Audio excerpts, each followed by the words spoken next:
les Égyptiens croyaient en l'existence d'une force primordiale. C'est la capacité de sentir des liens qu'on a et qu'on tisse tous les jours avec le grand univers. Isis, déesse de l'amour, de la sagesse, de la magie, de la vie et de la mort, a-t-elle un lien avec Marie-Madeleine, disciple du Christ, l'apôtre des apôtres, grande initiatrice, celle qui a vu le Christ dans son corps de lumière et qui annonça la bonne nouvelle. Elle écrit dans ses évangiles apocryphes « Tout ce qui est né, tout ce qui est créé, tous les éléments de la nature sont imbriqués les uns dans les autres. Tout ce qui est né sera décomposé. Tout reviendra à ses racines. La matière reviendra aux origines de la matière. » Alors, bonjour à toutes et à tous et bienvenue dans cet espace où j'ai eu l'élan de lancer en ce mois de juillet un échange entre Cathy et Charlotte sur Isis et Marie-Madeleine, ces deux grandes initiatrices, pour voir s'il y a un lien entre les deux, pour essayer de peut-être retrouver un fil qui les unit, parce qu'on voit surtout beaucoup leurs différences. Elles n'ont pas du tout été dans les mêmes civilisations, mais est-ce que on peut voir des similitudes et des points communs? Et pour ça, j'accueille Charlotte Nordine. Tu es thérapeute, si je te présente très très vite fait, thérapeute, autrice, artiste, canal d'Isis et fondatrice de l'école des mystères d'Isis. Bonjour et bienvenue Charlotte, bienvenue dans cet espace. Merci beaucoup Katrina et merci beaucoup Cathy. Je suis vraiment très très heureuse de partager ce premier live avec toi alors que je suis ton travail depuis déjà très longtemps que j'ai découvert du coup par le biais de Katrina que je connais à travers de Marie-Madeleine on pourrait dire. Complètement. Merci beaucoup de nous réunir ici.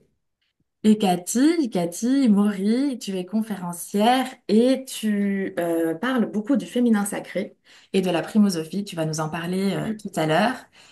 Tu organises des stages aussi avec ton compagnon Mathieu Lavaux. D'ailleurs, il y a son petit prénom là, juste à côté du Oui, c'est tien. vrai, je me disais. Ouais, Cathy et Mathieu, on peut pas vous séparer. Non. Et j'ai eu la chance de participer à un de vos stages qui nous reconnecte en fait, enfin, au plus grand soi et à la source. Donc bonjour et merci beaucoup d'être là, Cathy aussi.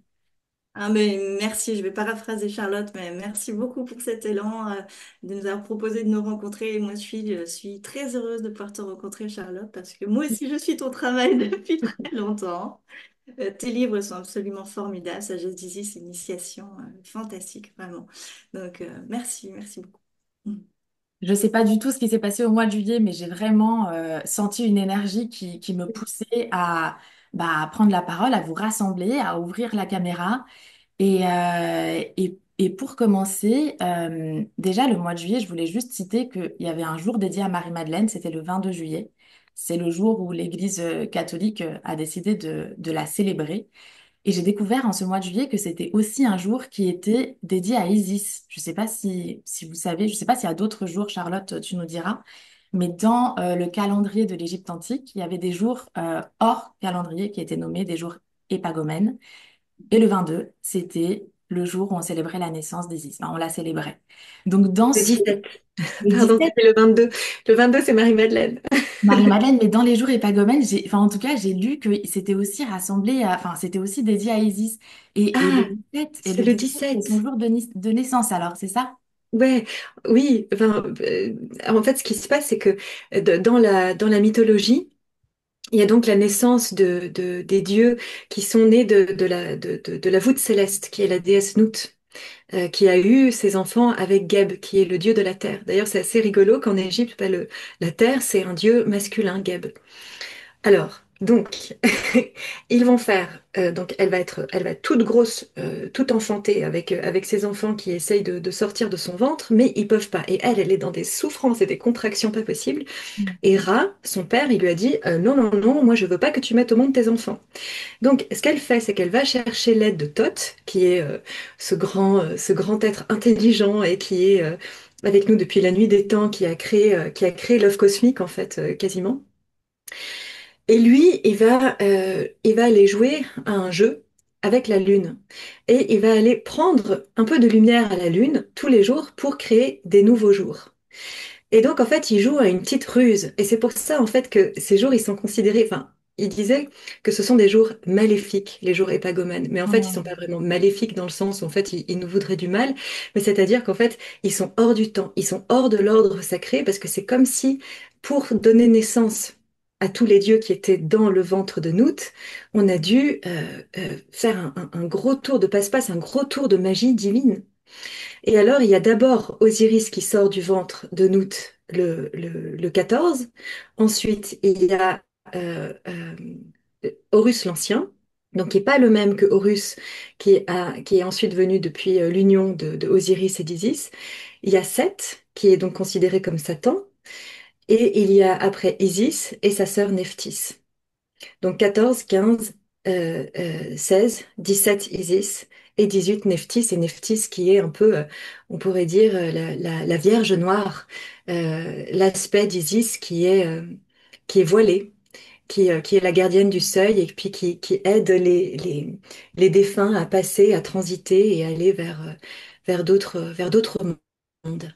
Merci. C'est vrai que j'avais vu le 17 aussi, parce que tu proposais quelque chose le 17 et je me suis dit, c'est sûrement une date très très importante. J'ai vu que le 17 c'était aussi la Sainte-Charlotte, si je me trompe pas. Charlotte Mais ça m'a fait Soula. tellement rire Oui. quand j'ai fait ça.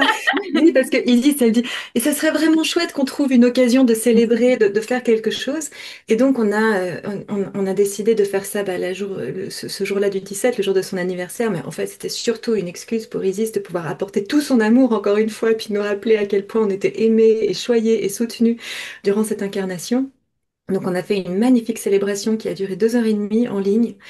Et oui, et j'ai découvert par la suite que c'était donc la Sainte Charlotte. Je ne sais pas pourquoi, j'ai jamais pris le temps de célébrer le jour de ma date de nom. Donc voilà, c'était euh, Ça doit une... être C'est ça. fou comme quoi enfin, la vie est vraiment bien faite. Ouais. Et je voulais vous demander, dans un premier temps, qu'est-ce qui a fait que ces deux énergies, ces deux grandes puissances, sont arrivées dans vos vies, donc Isis et Marie-Madeleine, parce que vous êtes toutes les deux, enfin, vous les connaissez toutes les deux. On s'est rencontrés d'ailleurs, Charlotte, à une retraite spirituelle sur Marie-Madeleine que Lucie Codias organisait. Qu'est-ce qui a fait que enfin, vous avez ressenti ce lien à l'Égypte et surtout à leurs deux grandes énergies et que vous avez dédié aussi votre vie en fait à ça, à transmettre leur message? Je laisse la parole à Cathy parce que j'ai déjà beaucoup parlé. Et ben, alors moi, comme j'explique un petit peu dans cette fameuse vidéo, je suis obligée d'en passer par là pour l'expliquer. Tout est parti d'un rêve, en fait. Donc, j'étais dans une vie, on va dire, classique, hein, métro, boulot, dodo. Et même si ma sœur était déjà thérapeute depuis une dizaine d'années, donc j'étais quand même un petit peu au courant de pas mal d'éléments. Et, mais ce fameux rêve où je rêvais bah, d'Orion, la constellation d'Orion.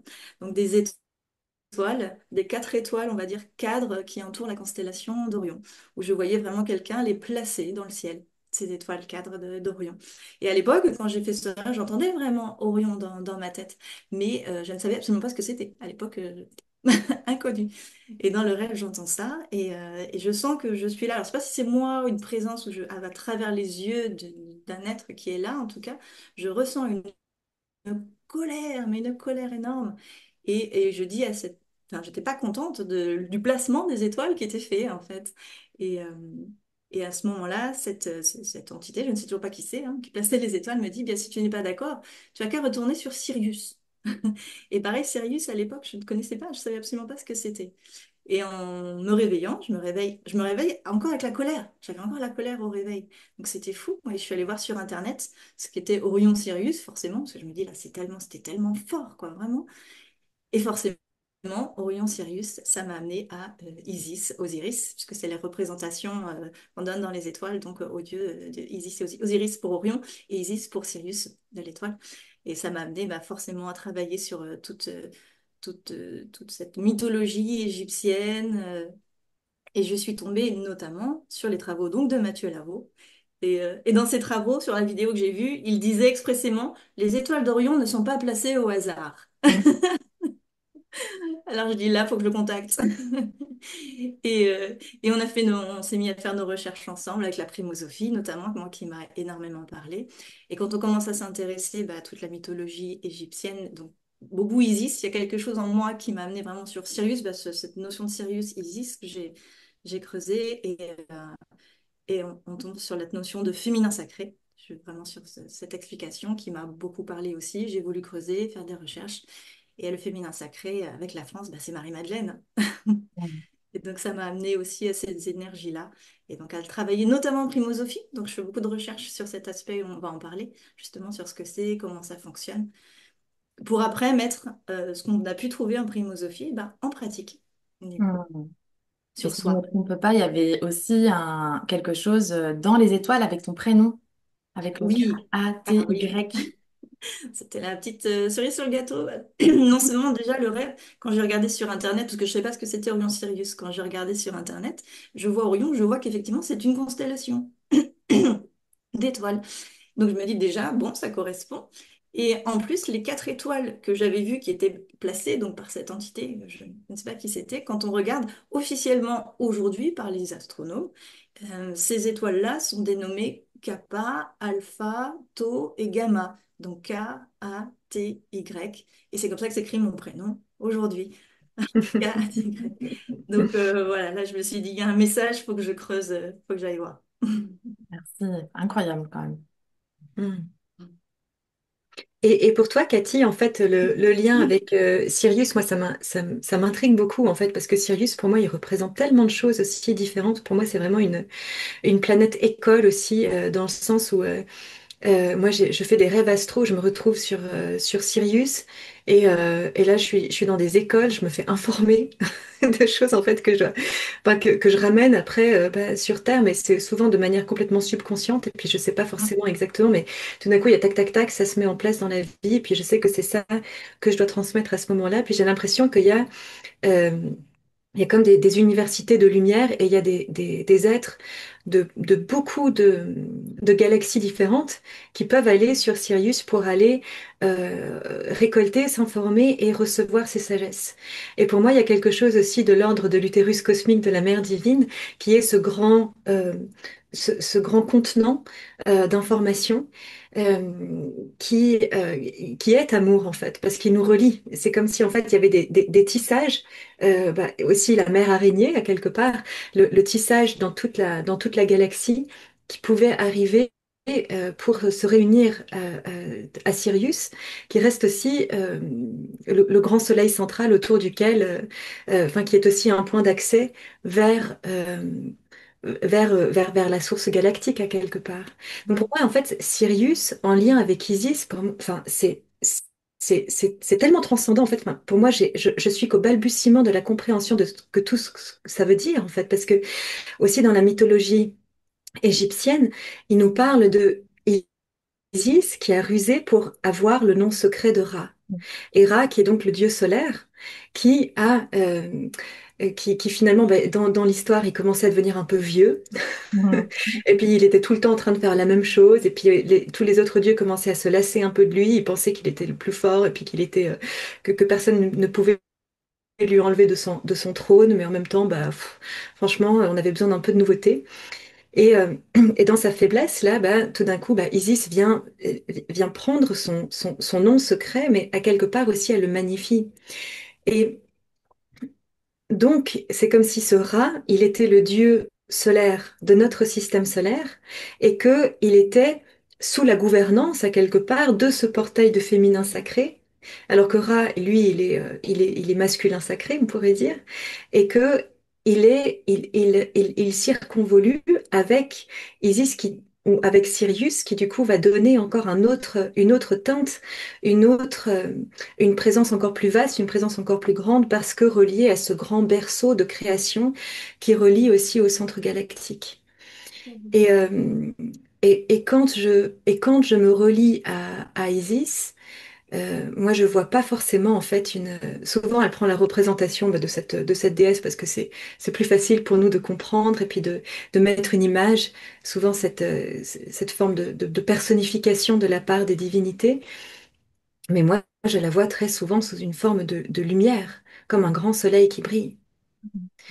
Donc voilà, pour moi, je pense que ce lien de ce qu'on faisait en Égypte antique entre Orion et Sirius, et la compréhension qu'on en avait, et la compréhension qu'on avait de Isis en lien avec Sirius, et de ce que Sirius représente astrologiquement, astronomiquement, et pour nous en tant qu'humanité, en tant qu'espèce humaine vivant dans une archéologie bien plus vaste que juste l'archéologie terrestre, on pourrait dire, mais comme citoyen galactique, à quelque part. Moi, je suis pas à fond dans ces histoires de galactique et tout ça, mais pour moi, c'est très important qu'on prenne en considération que moi, je suis humaine, humaine, humaine, et puis je suis ici pour jouer l'humaine, hein. Mais je trouve que c'est aussi très important de comprendre en fait qu'on a un rôle précis aussi à des échelles plus vastes comme nous, on est ici à des points géographiques différents sur Terre, une en Suisse, une en Bretagne et une au centre de la France. Mais en fait, on est comme ces points sur la carte, mais on est aussi un point dans les étoiles. Et de comprendre, j'ai l'impression aussi, Cathy, que toi et Mathieu, vous avez fait un travail assez extraordinaire pour essayer euh, de scientifiquement, à quelque part, et par vos recherches historiques, de mieux cerner qu'est-ce que représente tout ça, puis qu'on arrive, comme par ce travail de fourmi, à comprendre de plus en plus qu'est-ce que tout ça veut dire et comment est-ce que ça nous ramène à des sagesses éternelles, des sagesses primordiales et qui, au final, existent là à l'intérieur de nous si nous, on se relie aux centres énergétiques à l'intérieur de nous et puis qu'on peut finalement comme réaccéder à la sagesse des étoiles en passant par euh, notre constitution intérieure à nous. Donc, enfin, c'est comme ils disent aussi. Dans ces enseignements de Thoth, au-dessus comme en dessous et au dehors comme au dedans. Isis me disait aussi l'autre jour, en amont comme en aval. Et c'est exactement, enfin, il y a quelque chose là-dedans. Moi, je me réjouis en tout cas de, de continuer de poursuivre ce travail de détective et je pense que peut-être quand j'aurai 70 ans, je commencerai à comprendre. Et puis il y a aussi tout ce travail du collectif de l'humanité qu'on fait, en fait, parce que plus on est de personnes en fait à faire descendre et à emmagasiner ces savoirs, bah, ils entrent dans le champ morphogénétique aussi de la Terre. Et puis ces informations peuvent passer, être réencodées à l'intérieur de nous et tout d'un coup émerger dans notre mental conscient à nous aussi. Exactement. C'est vraiment ce but-là qu'on a aussi avec Mathieu, c'est que déjà la primosophie en elle-même, le mot veut dire conscientiser, a le même nom que conscientiser. C'est vraiment de mettre dans la matière ce qui est en haut et tenter de le comprendre. On est, comme tu dis, on a une notion infinitésimale pour le moment d'éléments de compréhension, mais ça permet d'ouvrir et démontrer aussi cette harmonie incroyable. Il y a quelque chose d'autre, il y a un plan, il y a autre chose qui nous dépasse les noms des lieux, les placements des lieux en France, l'association des mots en primosophie. Il n'y a pas de hasard, il y a quelque chose qui est là, qui est en nous, qu'il faut à se rappeler, en fait, aussi, c'est ça.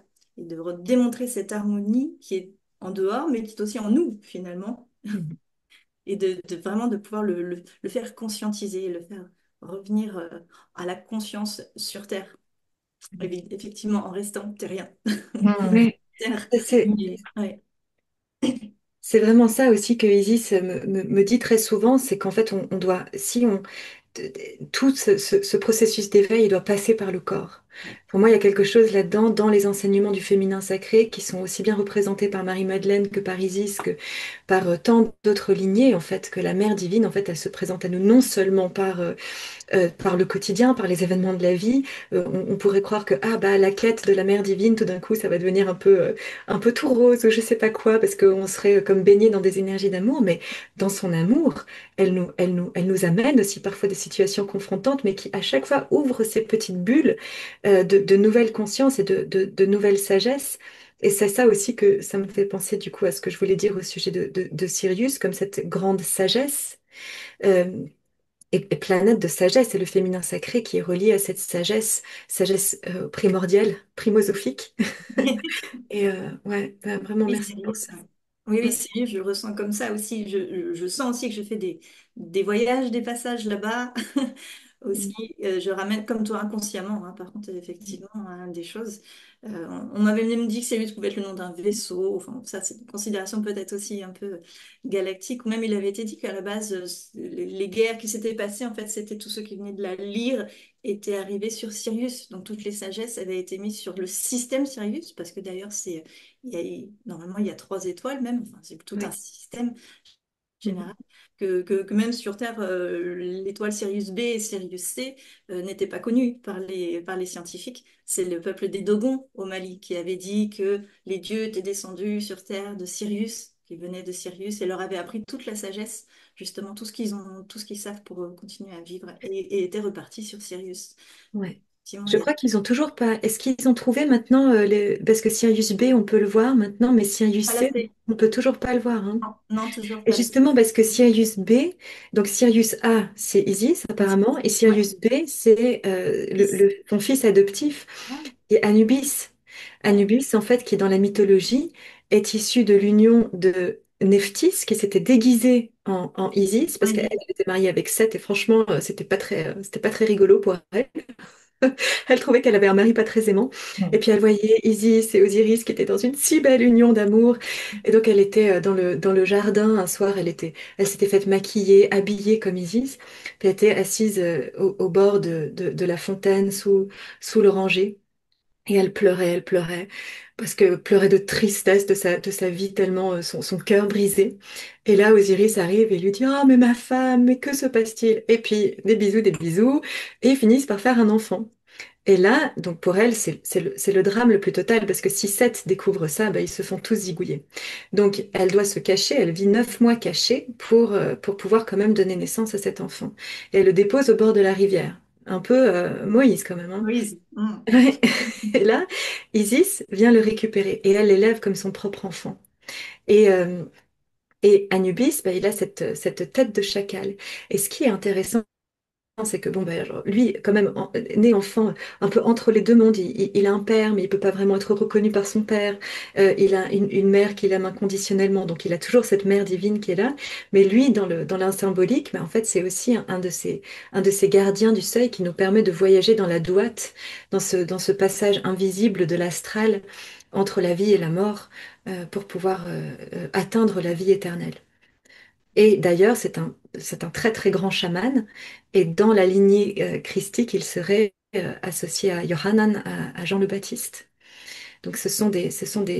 Et ça aussi, c'est quelque chose que je trouve assez intéressant, aussi bien dans la lignée christique et dans la lignée de l'Égypte antique. C'est qu'il y a vraiment une très très forte connotation chamanique à côté de laquelle on passe bien souvent. Parce que bon, alors déjà, tout a été tellement lissé dans la lignée christique par la Bible, et puis en fait, surtout qu'ils aient pas de personnalité, et surtout qu'ils aient pas de, qu'il n'y ait pas de lien à la terre, à cette force-là.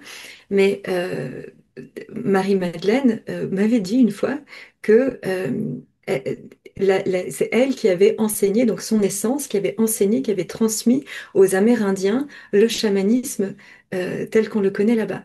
Et en fait, ça fait complètement sens euh, parce que j'avais donné un stage à la Sainte-Baume, emmené un groupe là-bas, elle me réveille la nuit, elle me dit, je veux que tu travailles avec la médecine du Condor et avec la roue de médecine. Je dis, ah, Marie-Madeleine?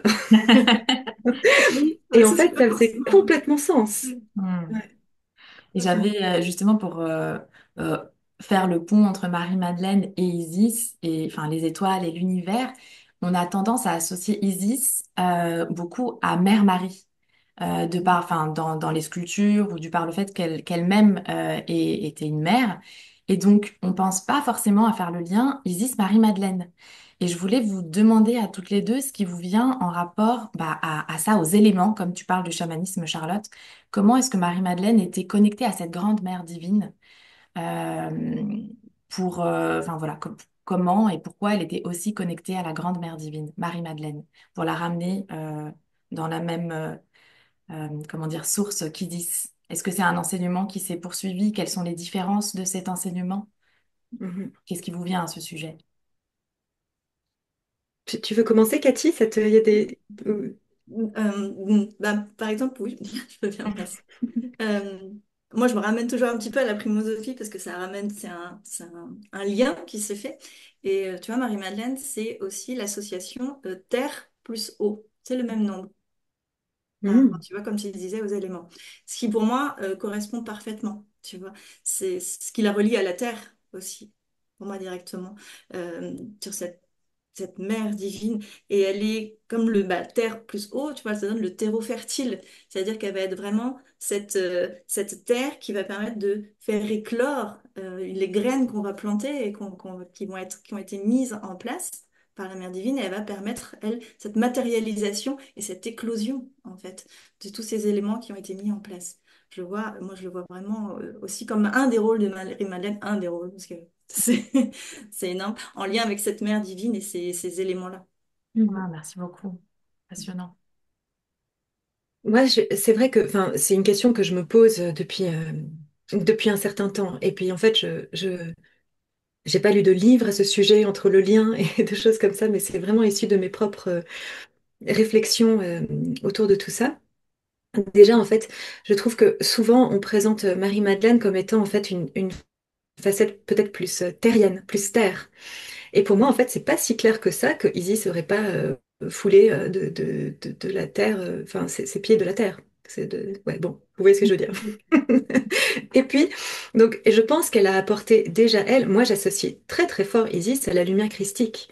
Christique qui pour moi en fait est être adamantin, cristallin, être le reflet de la source sur terre. Être christique finalement c'est ce que ça veut dire. D'ailleurs c'est pour ça qu'on a donné le mot Christ à Jésus parce qu'il était le reflet de la source. Et donc, quand je me relie à Isis, et souvent elle est représentée avec des yeux très bleus, très purs, mais c'est à l'image de la pureté de son âme et de son être. Et donc aussi dans la mythologie, elle est représentée comme étant une mère de l'agriculture. Donc elle est venue sur Terre enseigner l'agriculture aux êtres humains. Elle est associée à Sirius aussi. Donc tu posais la question aussi, Katrina, de quelles sont aussi d'autres dates de célébration d'Isis. Elle était aussi très célébrée au moment de la crue, donc quand Sirius apparaît dans le ciel, qui annonce la crue du Nil. Donc il faut voir ici, cet immense fleuve, comme le Gange est un fleuve sacré en Inde, le Nil est le fleuve sacré de l'Égypte. Il apporte alors le limon, donc un gros débordement d'eau de partout. Toutes les berges du Nil sont inondées. Et ensuite, il s'en va.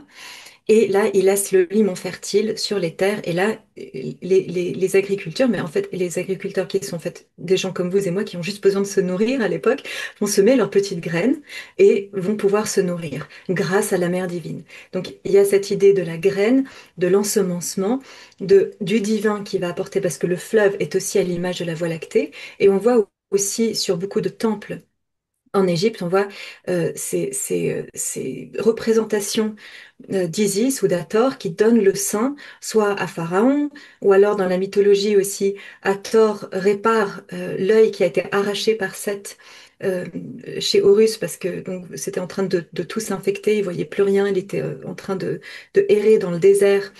Encore à l'image de Yeshua qui part 40 jours, 40 nuits dans le désert pour vivre ses tentations.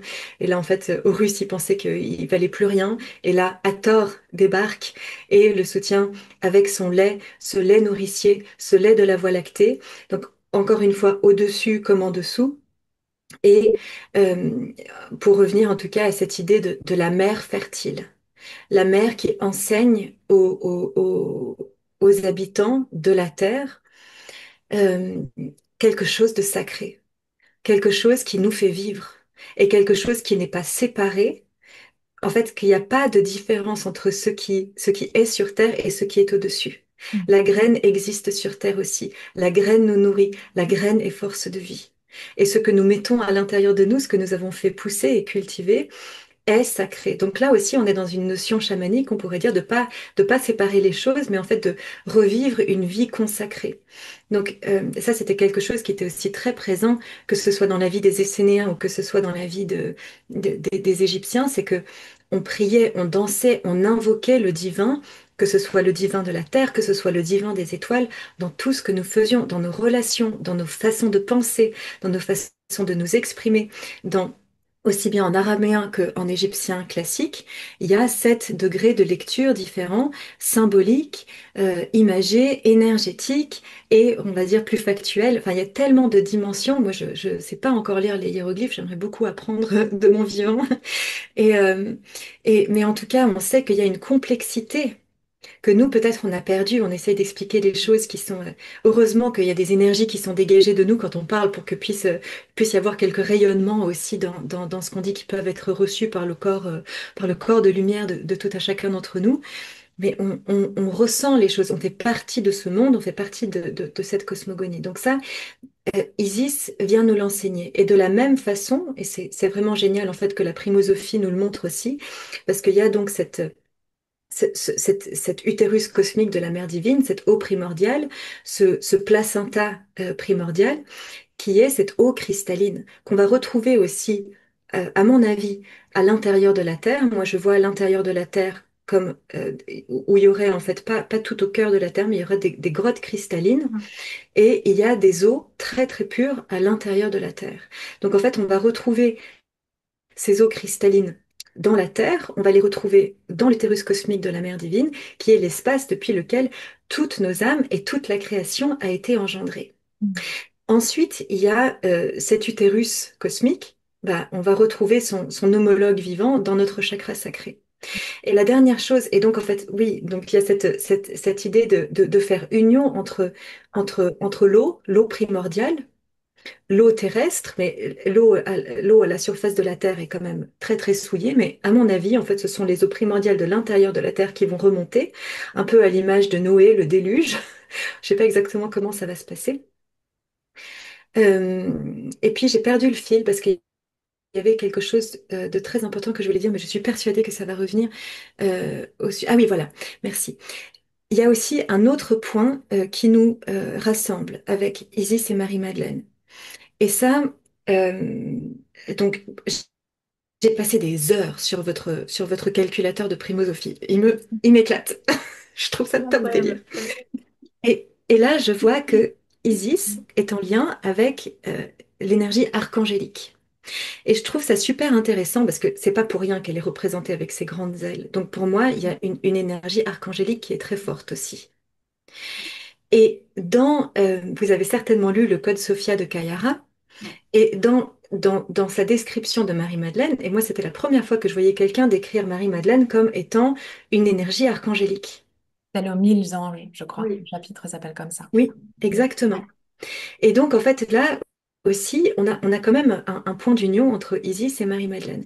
Comme si finalement, elles étaient toutes les deux des expressions sur Terre, mais aussi dans les cieux, de la mère divine qui venait s'implanter sur Terre. Et à quelque part, euh, on sépare énormément, mais à mon avis, ce que l'Église a fait de la Vierge Marie n'est pas tout à fait correct à ce qu'on peut ressentir quand on se relie à elle et à son énergie originelle. Et même, par exemple, Isis, elle a beaucoup de force à l'intérieur d'elle. Elle a aussi, elle a ce bleu cristallin, mais elle a aussi le rouge. Elle a la force. Et de la même façon que Marie-Madeleine est aussi associée à ce rouge. Mais quand je me relie à l'énergie originelle de Marie, il y a quelque chose d'extrêmement fort. Elle aussi, elle a une énergie chamanique très forte. Elle n'est pas juste le voile bleu, éthérique. Elle a un côté avec mon amie Lucie Codias, là justement, qui nous a présenté avec Katharina. On rigole, parfois on dit, bah Marie, elle est badass. Et, et c'est vrai que autant Isis, elle peut être associée à cette énergie badass, Marie-Madeleine, certainement. Elle n'a pas vécu sur Terre en étant une frêle et fragile petite chose. Elle est souvent associée aussi à C'est la la déesse rebelle. Sekhmet, Ouais. qui a ce Mm. feu intérieur. Pour moi, en fait, elles réunissent toutes les trois. Elles ont cette force Kundalini, cette force Sekhem à l'intérieur d'elles, cette droiture, Mm. cette clarté et en même temps cette productivité, c'est-à-dire cette créativité, cette capacité à engendrer, à créer dans le monde, dans les mondes et à travers beaucoup de dimensions. Mm. Donc pour moi, il y a beaucoup plus de points de similitude que de points qui les séparent. Et peut-être qu'après, ce sont des représentations différentes. Et puis chacune d'entre elles a évidemment, enfin, moi j'invoque pas forcément Isis de la même façon que j'invoque Marie-Madeleine, et puis elles se présentent différemment, mais de toute façon, au sein du grand tout, au sein du grand utérus cosmique qui a tout engendré, on est tous là-dedans, on est tous connectés. Après, les expressions diverses et variées que la source aura pris pour exprimer différents archétypes, on pourrait dire, comme si nous tous étions tous des archétypes de la source. Et Merci de rappeler ce mot utérus qui est déjà très très puissant, ouais. de l'associer à enfin, voilà, à la mère divine. Et il y a deux symboles, en t'écoutant parler, Charlotte, qui me sont venus. Isis, on la voit avec la croix de Ankh. Et le ankh représente aussi cet utérus. Et Marie-Madeleine, dans les représentations qu'on voit d'elle, elle est avec cette jarre d'huile. Et la jarre me faisait penser à la coupe et donc aussi à l'utérus. Il y a quelque chose, même dans les symboles qui les représentent, qui rappelle en fait cette matrice divine avec laquelle, comme tu dis, elles ont travaillé et qu'elles ont incarné. Ce que je voulais rajouter, juste rien que par les images, on peut déjà se connecter. Enfin, notre inconscient sait, notre inconscient capte en fait ces informations. Et je me posais la question parce que Isis, son culte a été repris par les Romains, par les Grecs, jusqu'à l'école des mystères de l'Isis, où c'était beaucoup sur l'archétype de Déméter, encore une mère et une fille, Déméter et Perséphone, mais ils ont aussi repris des cultes isiaques. Donc il y avait quelque chose dans l'énergie d'Isis, de la vie, de la mort, de la déesse, de la magie, de la guérison qu'ils exploraient. Et je me demandais, enfin, est-ce que Marie-Madeleine aurait été initiée en Égypte? Est-ce qu'elle aurait été sur les terres égyptiennes? Enfin, qu'est-ce qui vous vient par rapport à ça? Est-ce que vous avez des connaissances sur l'enseignement qu'Isis aurait pu transmettre à Marie-Madeleine? Est-ce que ça existe ou pas du tout? À mon avis, de ce que j'ai compris en faisant mes recherches, il n'y aurait pas de source historique qui prouverait que Marie-Madeleine aurait été formée dans des temples d'Isis, ni qu'elle aurait été en Égypte. Mais de mon ressenti, et quand je fais des voyages dans les annales akashiques ou ailleurs, ou quand je me relie à justement cette sagesse intérieure, pour moi, il est assez évident que Marie-Madeleine a un lien très fort avec la terre d'Égypte. Maintenant, si on veut bien prendre en considération que Isis était une représentation de la mère divine qui, dans le timeline, dans l'espace-temps linéaire qui a existé avant Marie-Madeleine, euh, évidemment que dans cette époque-là, déjà en fait, on sait que les Essénéens, quand ils disaient qu'en fait ils vénéraient euh, donc le royaume du Père, en fait, ils parlaient beaucoup plus du rénome. Ils avaient déjà une vénération en fait pour la Mère divine. Et et elle était initiée, à mon avis, dans les temples où elle apprenait justement toutes ces potions, mais aussi toutes ces formules de guérison, toutes ces formules de magie, ces techniques de reconnexion pour être alignée dans son axe, pour être droite et pour revenir aussi à cette histoire de Ankh, euh, qui parle de vie équilibrée. Comment est-ce qu'on va pouvoir comprendre les lois qui gouvernent l'univers, les amener sur Terre? Donc en fait, ça demande même les plus grands initiés, même les plus grands avatars. Avatar, le mot vient du sanskrit, qui est en fait des représentations de Dieu sur Terre, Dieu déesse sur Terre. On pourrait dire, bah, Marie-Madeleine était un avatar, tout comme Jésus était un avatar ou Yeshua, et que même eux, depuis leur naissance jusqu'à leur âge adulte, ils doivent réintégrer les écoles de mystère sur Terre pour mieux pouvoir utiliser les outils qui sont présents pour eux ici. Donc elle a été reformée puisqu'elle s'est incarnée dans une polarité féminine et c'est à travers cette polarité féminine qu'elle devait trouver l'union. Yeshua, par exemple, le contraire, lui, il s'est incarné sous une polarité masculine. Et donc c'est dans cette polarité masculine qu'il va aller chercher l'unité. Et donc après, bah, les deux se rencontrent et puis ça fait l'union sacrée. On peut voir ça dans beaucoup d'autres couples sacrés. Il y a pas, enfin, ils sont très connus, eux, et on fait toute une histoire autour de Yeshua et de Marie-Madeleine comme étant the couple sacré, mais il y en a tant d'autres. Mais voilà, pour dire en tout cas que c'est assez évident qu'il y a en fait un lien ici, mais qui daterait même de l'époque de Sumer, je dirais, enfin, avec Inanna, Astarté, Isis euh, et Marie-Madeleine. Enfin, on est vraiment dans une continuité. Et pour moi, il y a quelque chose aussi de l'esprit du mental humain qui cloisonne aussi à quelque part dans tout ce qui est historique, alors qu'en fait, on est imprégné. On a ça là, toutes celles qui sont en train d'écouter ça, on est des émanations de cette lignée qui n'est pas en fait une lignée, mais qui est une sphère. Et cette sphère existe en fait déjà dans chacune des cellules intelligentes de notre corps, qui sont tout plein de petites sphères et chacune connectée à cette vérité primordiale. Et j'ai l'impression que, autant qu'à l'époque, ben, on avait besoin de retourner peut-être se former dans des temples et vivre ces initiations-là, alors que maintenant, on le fait comme on est en train de le faire aujourd'hui, dans une prêtrise des temps modernes, on pourrait dire, et que les initiations, ben, c'est tout simplement comment est-ce qu'on va comprendre la vie, comment est-ce qu'on va aborder les difficultés qu'on va rencontrer, comment est-ce qu'on va regarder ce qui nous arrive comme arrivant pour nous et pas contre nous, apprendre à vivre cette vie avec le symbole de l'encre, c'est-à-dire une vie équilibrée qui ne va pas rejeter les difficultés, mais qui va en créer encore plus de sagesse.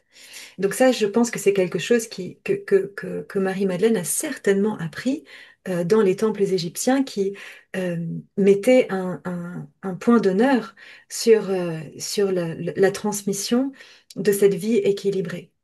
Et ensuite, ce que j'aimerais aussi finir par dire, c'est que euh, il y a quelque chose aussi de. Aujourd'hui, on parle beaucoup d'être des prêtresses ou d'être des déesses, les godesses, et toute cette mouvance-là. Euh, et très certainement qu'on vit dans une époque où on est en train de nettoyer. On vit dans une dimension où je pense que nous sommes en train de refaire valoir notre origine de source dans cette incarnation et ça nous demande d'enlever énormément de couches d'oignons. Ça nous demande de recomprendre qui on est à notre origine, d'où on vient véritablement, ce qu'on est venu ici faire. Donc ça va nous demander aussi d'enlever tout ce qui ne nous appartient pas de nos lignées, de l'inconscient collectif, de nos enfances, de tout ce brouillard et sous tout ce brouhaha-là, qui est cette initiation que nous venons vivre ici. Et là, en fait, plus on vit ces rites initiatiques, plus on tend à vivre cette vie consacrée, cette vie équilibrée, et à être ce Graal, ce contenant à onguent qui nous permet, en fait, d'apporter cette manne, cette poudre de perlimpinpin, cette magie à ce qui est en train de se passer ici.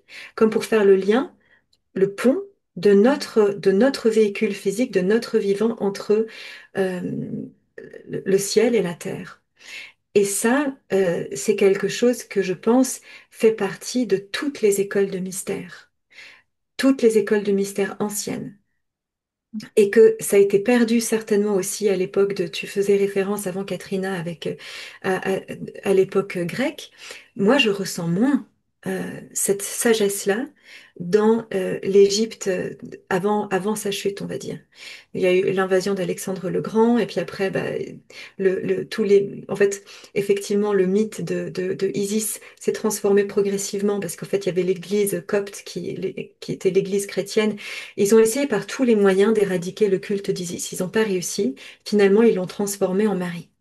Et c'est pour ça qu'on va retrouver aussi ces représentations de Isis, ces représentations très très anciennes où elle donne le sein aux Russes, et puis qu'on retrouve aussi bah, Marie avec l'enfant Jésus dans ses bras. Kiff kiff. Pareil. Donc voilà, pour moi, il y a en tout cas beaucoup de tissage à faire dans tout ça. Et, et en plus de ça, dans une logique, on est quand même dans un bassin méditerranéen. On sait aussi que les gens communiquaient beaucoup plus entre eux que ce qu'on pourrait le croire. Il y avait des routes marchandes. Euh, Nous, on s'est rencontrés par exemple, Katrina, à Glastonbury. de ce que je sais, c'est que archéologiquement parlant, donc on dit dans les mythes un peu que Yeshua et Marie-Madeleine et que la famille sacrée aurait été en Angleterre, ils auraient collaboré, ils auraient rencontré des druides et ils auraient fait beaucoup de rituels là-bas aussi pour ancrer des points, justement des points sur la carte pour augmenter la fréquence vibratoire christique sur la Terre. Et que, mais ce qui est sûr, c'est qu'on a retrouvé du thym à Jérusalem qui vient du Somerset et de Cornouailles. Hmm. Donc, alors que justement, on dit que dans l'histoire, Joseph d'Arimathie, qui était donc l'oncle de Jésus, qui était le frère de Marie, était un grand marchand et qui avait une flotte en fait, qui faisait les allers-retours entre l'Angleterre et, euh, et Israël. Pour faire ces points, pour transmettre la connaissance et effectivement ensemencer de lumière aussi Voilà. Donc des humains de la Terre. voilà, on se déplaçait à chameau, on allait dans des écoles de mystère, que ce soit les écoles de mystère du Mont Carmel, chez les Essénéens, on se déplaçait, enfin, on s'informait, on discutait. Nous, on croit en fait qu'on vit dans une ère où on communique enfin, alors que pas du tout en fait. Ils écrivaient des parchemins, ils communiquaient entre eux, enfin, beaucoup plus qu'on pourrait l'imaginer. Merci, merci beaucoup de faire ce lien de communication, effectivement, entre toutes ces lignées. Et on entend beaucoup maintenant la lignée de la rose, enfin voilà, de cette rose cosmique aussi, de toutes ces pétales qui nous réunissent tous. Et avant de poursuivre, je me disais que c'était un bon moment, Cathy, pour que tu nous présentes un petit peu Isis et Marie-Madeleine au regard de la primosophie, avec un magnifique PowerPoint que tu nous as préparé. Ça va, je pense, ouvrir ensuite à un échange, à un dialogue sur le féminin sacré, le féminin divin, le masculin sacré divin aussi, et comment est-ce que on peut unir les deux aujourd'hui, et quel est le message d'Isis et de Marie-Madeleine, bah pour, comme tu disais, Charlotte, pour nous, notre monde d'aujourd'hui, pour les femmes, mais aussi pour les hommes, parce que je sens que c'est aussi important pour les hommes d'intégrer cette partie féminine. On est quand même dans une société où le masculin a pris beaucoup le dessus et, et de réintégrer cette partie féminine, de faire l'union entre des polarités, en fait, en nous déjà, ça serait un très, très beau point. Donc, C'est Cathy, exactement ça. je te laisse prendre l'écran. Ça va montrer effectivement cette complémentarité. Et là, l'aspect primosophique permet d'amener, c'est comme un codage, c'est une description, on est vraiment dans le cryptique. Et ça amène vraiment une description, on va dire, matérielle, théorique. Ça aide certains, on va dire, dans le concret, pour ensuite conscientiser quelque chose de plus grand. Donc, c'est vraiment dans ce sens-là, de conscientisation. Je vais du coup partager sur l'écran. Vous me dites si ça marche. Ouais, c'est bon. Ok. D'accord. Je vais peut-être rappeler juste brièvement un petit peu ce qu'est la primosophie, pour ceux peut-être qui ne connaissent pas, quand même, parce que c'est tout nouveau. On l'utilise avec Mathieu. À notre connaissance, pour le moment, il n'y a pas d'autres personnes qui l'ont mis en place, mais on ne sait jamais. Donc, la primosophie, c'est vraiment, nous, c'est un code qui a été trouvé par Georges Vermar, qui était le mentor de Mathieu, il est malheureusement décédé en début d'année 2025, qui a fait énormément de travaux sur toute l'Égypte. La géographie sacrée vraiment du plateau égyptien. C'est passionnant s'il y en a qui veulent voir la grande pyramide.com, c'est incroyable. Et donc il a trouvé, il a eu par l'intuition ce code d'associer en fait les nombres premiers aux lettres de l'alphabet. Comme on peut faire en numérologie classique de 1 à 26 des lettres, et bien là, lui, il a eu l'idée d'utiliser ce qu'on appelle les nombres premiers, qui sont en mathématiques les nombres qui ne se divisent que par 1 et par eux-mêmes.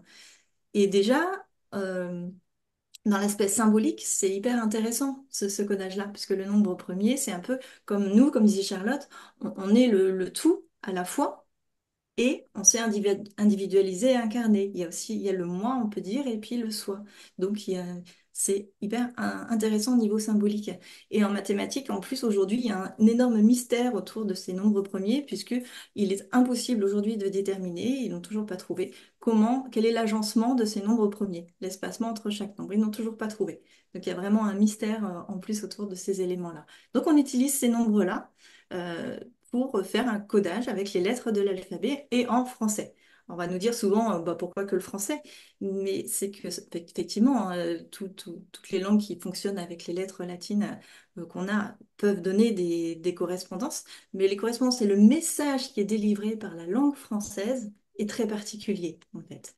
C'est pour ça qu'on l'utilise, nous, en tout cas pour le moment, qu'avec le français. On n'a pas fait d'autres recherches avec d'autres langues. Et pour montrer un exemple, c'est simple, après on fait des calculs.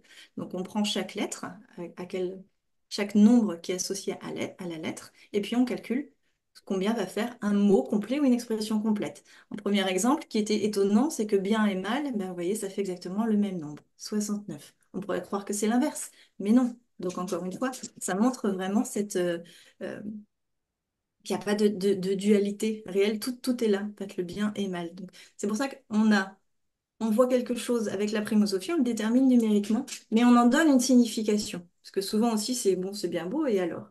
Mais en fait, on en donne une signification et il en découle des éléments derrière. Et le 69, 6, 9, on a le symbole, le yin et le yang en plus. Donc on reprend une tradition taoïste avec les lettres euh, latines, les noms français. Donc c'était déjà intéressant. Autre exemple qu'on va fonctionner avec la primosophie, c'est qu'on va faire des expressions complètes. Donc on va calculer là par exemple élément terre, élément eau, élément feu, élément air. On prend toutes les lettres, hein, là, toutes les lettres de tout ça, et on arrive à 1, 2, 3, 4. 1234 avec les quatre éléments. Donc déjà aussi on se dit tiens, il y a encore quelque chose d'intéressant. Ça, c'est les tout premiers éléments qui avaient été trouvés par Georges Bernard et Mathieu Lavoie à l'époque. Et puis, autre possibilité d'utilisation de la primosophie, on va utiliser des jeux de miroir, comme on dit que tout ce qui est en haut est en bas, et on est sur l'autre face. Il y a pile et face, il y a vice et versa. Donc, on va utiliser des jeux de miroir. Par exemple, Dieu 102, eh bien, Lucifer, et c'est aussi dualité. Lucifer, dualité, nous dit 201. Donc, l'exact miroir. Et on a déjà dans ces mots-là le un et le 2. Donc, l'unité et la dualité. Dieu commence par le un et Lucifer et dualité commencent par le 2. Déjà. Donc voilà, ça c'est des petits exemples pour bien comprendre comment fonctionne la primosophie. Et puis ensuite, on va l'appliquer à des thématiques. Donc là, moi, j'ai beaucoup travaillé sur l'aspect de féminin sacré et masculin sacré, puisqu'on sait que l'un ne va pas sans l'autre, comme on disait. Aujourd'hui, vraiment, on est sur une complémentarité nécessaire. On a testé le matriarcat, effectivement, avec l'aspect féminin, on va dire, au-dessus, avec le pouvoir, ça ne fonctionne pas non plus. L'aspect patriarcat, qui est encore le cas aujourd'hui, du pouvoir et de la force, ne fonctionne pas non plus, on s'en rend compte. Et donc là, on est vraiment dans cette mouvance vraiment aujourd'hui de retour, hein, de résurgence de ce féminin sacré, non pas pour repasser au-dessus du masculin, mais vraiment pour une correspondance, une complémentarité. Donc, et la primosophie le confirme parce que je vais vous démontrer un petit peu sur les éléments sur le féminin sacré. Donc, on a le féminin sacré 344 et on a le masculin sacré 433. Donc, on voit que c'est exactement les mêmes chiffres, juste inversés. Il y a une complémentarité. C'est pas une inverse finalement, c'est une complémentarité. C'est vraiment ce que ça va nous dire, ça va nous amener aussi pour nous aujourd'hui, en nous et de manière générale même dans la société. Et ça donne un total de 777. Donc le 7, ce chiffre déjà divin en soi, magnifique, 777. En 777, on avait aussi tout est dans le tout et réactiver le gène christique. Ça va vraiment être ça. C'est qu'aujourd'hui, comme disait Charlotte, on est tous des Christ. Et Isis, Marie-Madeleine sont en fait des avatars aussi vraiment de cet aspect christique. Ils vont nous démontrer le chemin pour retrouver cette notion christique à l'intérieur de nous. Et quand on le décline, on a le principe féminin 455 et le principe masculin 544. Pareil, une exacte complémentarité qui nous donne le 999. Et 999, c'est aussi en primosophie, l'amour et l'unité retrouvée. C'est vraiment le fin de cycle. On dit que le 9 aussi est euh, justement une fin, un retournement, un recommencement. On est à l'amour et l'unité retrouvée et c'est allier le féminin sacré et le masculin sacré. On est vraiment arrivé en bout de course à cette alliance nécessaire. Je ne sais pas si vous entendez. Je vais juste fermer la porte, il y a un petit peu de bruit si ça vous dérange pas. C'est incroyable de voir, en tout cas, comme on parlait tout à l'heure de l'univers, de voir comment tout est dans la matière aussi, comment tout Oui, est c'est ça, fou, c'est que ça s'est c'est fou. concrétisé, ça s'est matérialisé vraiment. Et là, dans un codage incroyable. Et il nous manquait le 898, mais en primosophie, on ne peut pas faire l'inverse. On ne peut pas se dire, voilà, en 880, je veux un 898, Qu'est-ce qui fait 898? C'est impossible. Il faudrait mettre toutes les expressions possibles du monde. Il y aurait des milliards.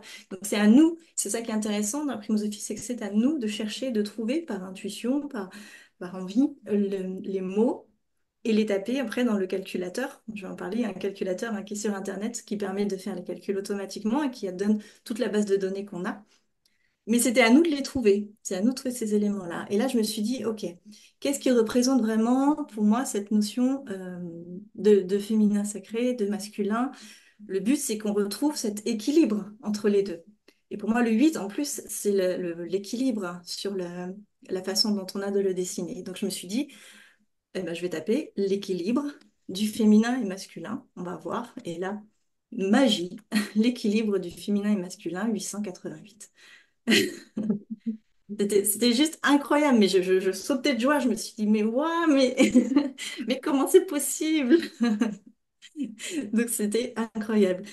Et pareil, je demande à un moment donné, là, qu'est-ce qui représenterait cet équilibre? Donc, qu'est-ce que ça nous donnerait? Comment on peut le matériel, comment on peut nous, en fait, le trouver, cet équilibre? Comment faire? Et là, d'un seul coup, vraiment, en intuition, alors j'entends assez rarement, mais là, pour le coup, j'ai vraiment entendu des mots qui sont arrivés. Et j'ai eu bonté, pureté, douceur, sagesse. Et ça te faisait 888 Hmm. aussi. Donc, c'est des éléments qui vont me permettre vraiment de conscientiser ces éléments-là, qui presque le confirment dans la matière, en fait, dans le codage et dans la langue française, parce qu'on sait que la France va aussi avoir un élément très important, notamment le rôle de la France. Et ben, ça donne 344, le féminin sacré. Donc, la France va avoir un rôle très important dans cette résurgence du féminin sacré.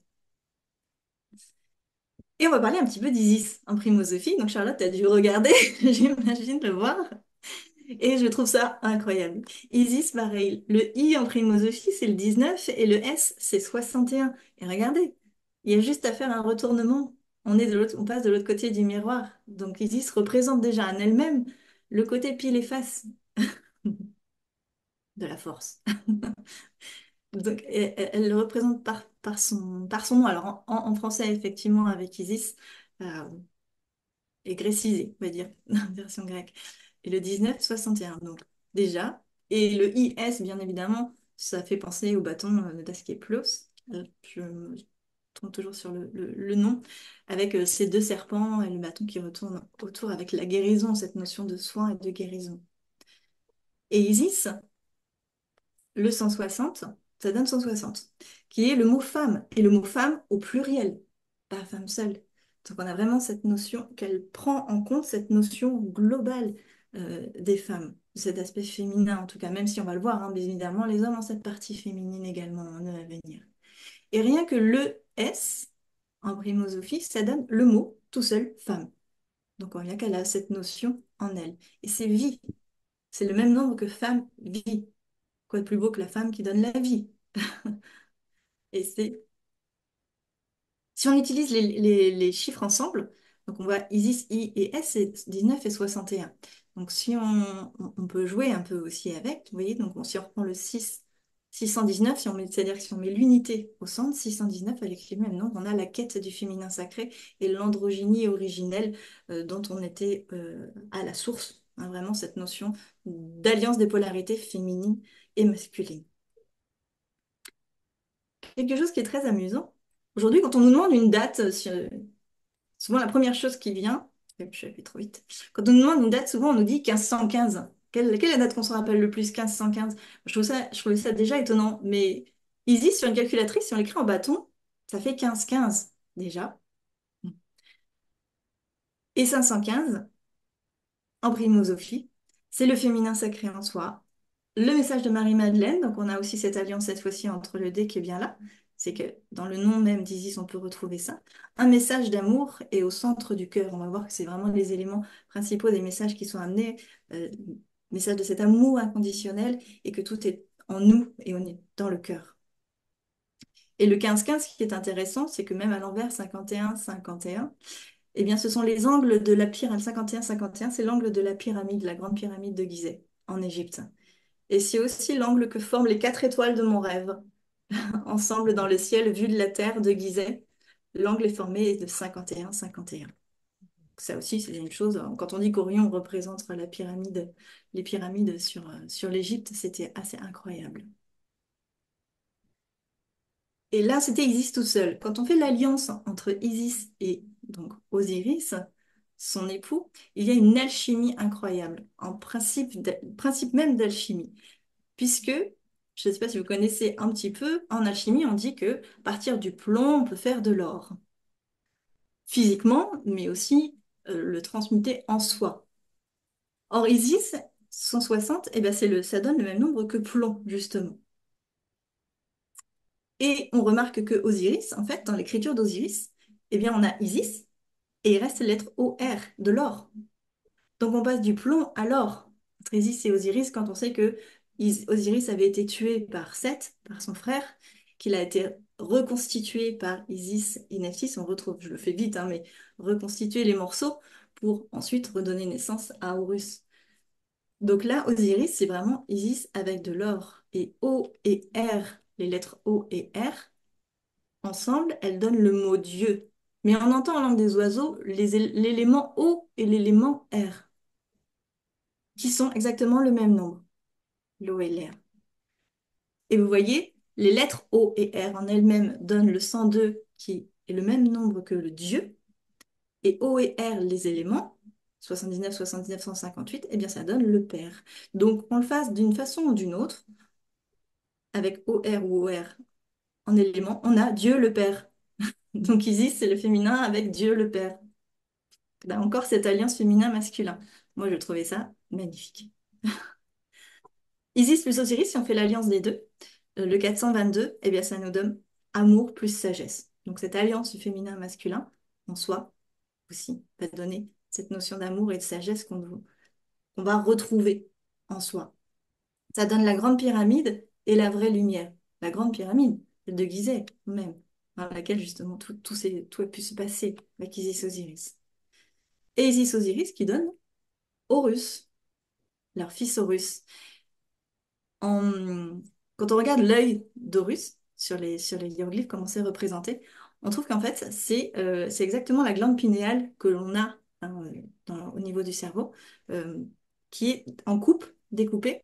Ça donne en fait ici ce dessin-là de la coupe, réellement hein, dans le cerveau. Et ça, c'est la représentation de l'œil d'Horus. Il y a déjà une correspondance intéressante. Et bien, en primosophie, Horus 251, c'est aussi glande pinéale. C'est exactement le même nom. Et chemin éclairé. Donc, ça nous amène justement à voir peut-être par où passer pour retrouver notre lumière. Mm. Ça, c'est ce que j'expliquais sur les angles de la pyramide. Donc là, c'était un peu sur l'aspect Isis-Osiris. Et évidemment, on va parler de Marie-Madeleine en primosophie, comme ce que ça donne. Marie, on va le décomposer en Marie et Madeleine, puis ensuite Marie-Madeleine. Marie en soi tout seul, en soi, c'est le cas de le dire, c'est 123, 1, 2, 3. Donc pareil, on commence le début. Et c'est le soi, soi tout seul. Parce que le soi, eh bien c'est je t'aime et le verbe, l'injonction, aimer. Non pas le verbe, mais l'injonction d'aimer. Aujourd'hui, on peut parler en code du coup. On peut dire à son copain je t'aime. On est 161 maintenant. On peut faire ça.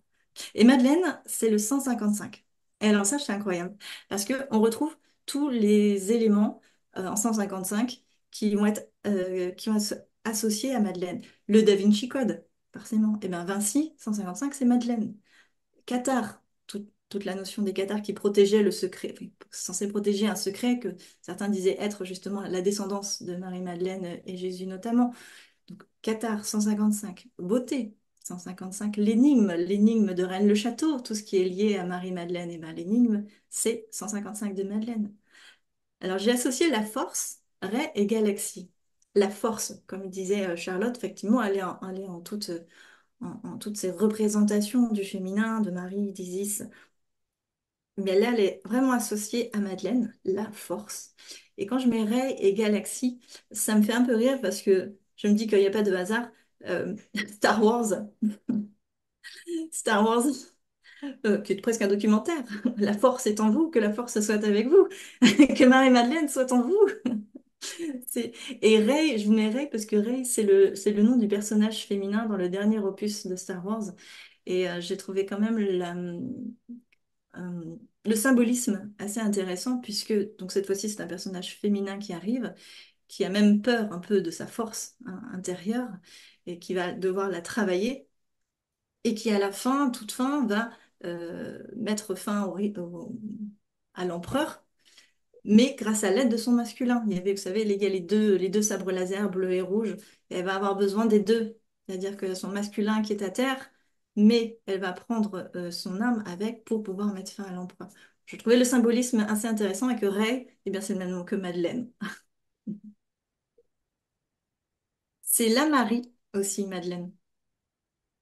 Pas n'importe laquelle.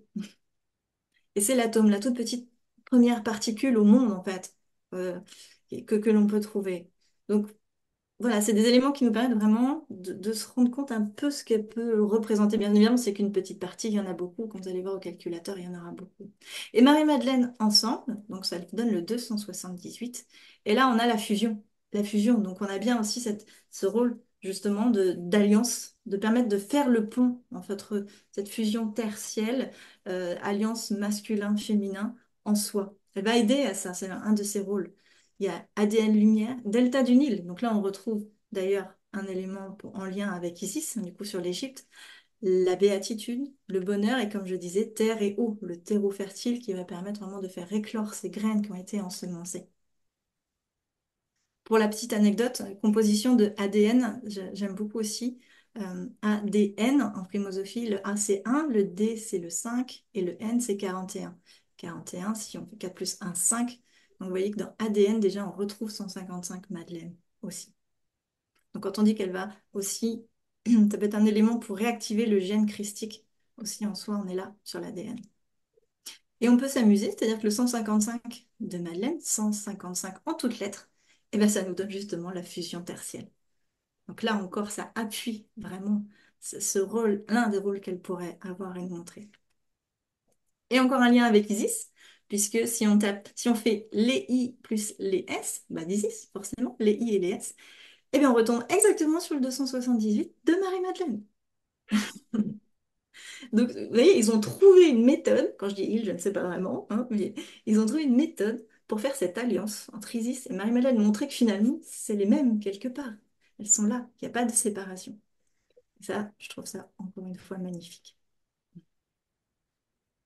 Quand on continue un petit peu à jouer avec les lettres Marie-Madeleine, quand on voit que ce féminin est à la base aussi un peu de la création, eh bien, si on prend tous les chiffres en toutes lettres, 1, 2, 3, 4, 5, 6, 7, 8, 9, on tombe sur 1550. Or, on rappelle que Madeleine, c'est le 155. Et il n'y a pas le zéro, mais vous voyez, le zéro, il est à la fin. Dans le 1550, il est là. Parce que le zéro en primosophie, le zéro, eh bien, ça donne la source. C'est le même nombre que la source. Donc là, on a bien tous les nombres de Madeleine, 155, avec la source. Qu'elle est liée vraiment, elle vient de cette source, comme nous tous, mais voilà, ça montre vraiment ce lien. Enfin, c'est mon interprétation, en tout cas, comme ça. Et quand on fait le 1 plus 5 en toutes lettres, le 155 donc de Madeleine, 1, 5, 5, eh bien on retombe sur le 344 de le féminin sacré. Pour moi, ça fait vraiment la boucle est bouclée. Madeleine nous donne d'une autre façon le féminin sacré, cette représentante du féminin sacré. Énergie de Marie-Madeleine, vous voyez, c'est l'exact inverse, là cette fois-ci miroir, du féminin sacré. Mais ça va ensemble, c'est pas une opposition quand il y a un inverse. Ça ne veut pas dire que c'est opposé. Énergie de Marie-Madeleine 443, eh bien c'est incarner le féminin. Donc c'est ça, c'est vraiment sur Terre, là, matérialiser ces valeurs et ces notions de féminin sacré. L'énergie de Marie-Madeleine qu'on peut tous ressentir, cette essence, permet d'incarner ce féminin sur Terre. Et c'est quoi? C'est l'énergie du cœur, entre autres bien sûr, mais l'énergie du cœur.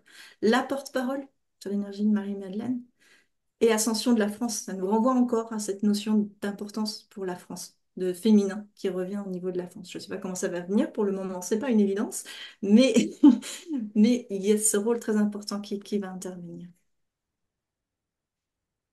Et incarner justement Marie-Madeleine, eh bien, on a l'amour véritable, la conscience de l'unité, la fusion père-mère Et si on n'avait pas bien compris, fusion père-mère, c'est aussi union yin-yang. Tout ça, c'est les mêmes nombres. Ça appuie vraiment si on n'a pas compris les éléments. Et encore là, je vous en donne une petite partie, mais c'est tellement énorme ce qu'on a qui confirme à chaque fois d'une autre façon.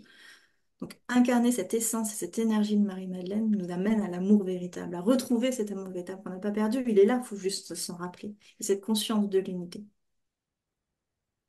J'ai rajouté juste un petit peu pour vous montrer aussi, c'est que c'est le but aussi, c'est de retrouver cette harmonie en soi, de reprendre conscience de cette harmonie qui existe dans le vivant, dans la nature et en soi. Eh bien, harmonie, c'est Marie de Magdala. Et c'est le mot apôtre. Et là, c'est le même nombre. Donc, ils sont associés effectivement ensemble. Alors, j'ai mis mission de Marie-Madeleine entre guillemets, parce que c'est des éléments qui sont apportés par la primosophie, euh, qu'on peut prendre en compte. C'est cette notion de cœur, tout ce qui est associé vraiment à rouvrir au niveau de l'ouverture du cœur. Et cœur, c'est le 183. Et bien, vous voyez, quand on fait le miroir, 3, 8, 1, on a le sauveur et à l'intérieur. C'est la même chose, ce qui veut dire que le cœur, si on va à l'intérieur de nous, c'est cette notion vraiment de féminin en plus d'intériorité, de recentrage. Si on retourne à l'intérieur de nous, de l'autre côté, on voit que le cœur est le sauveur et il est bien à l'intérieur de nous. Le sauveur, il n'est pas à l'extérieur avec une idole quelconque à aller voir. Il est là, il est en nous, dans notre corps. Et là, Isis va le rappeler et le confirmer. Parce qu'Isis 160, c'est le mot encore, en français ENCORE, mais on entend encore dans le corps. Donc Isis nous le redit encore, que c'est en nous, que tout est en nous. Et vous voyez, si on rajoute en cœur, on arrive au même nombre que la lumière, par exemple. Et corps tout seul, le mot corps tout seul, c'est le féminin. Donc c'est vraiment cette notion de retrouver, cette notion de féminin sacré, de retrouver en nous, dans notre corps, tout ce qui s'y passe. Et le corps, parce qu'on peut jouer avec les articles, le corps, et bien on retrouve Horus.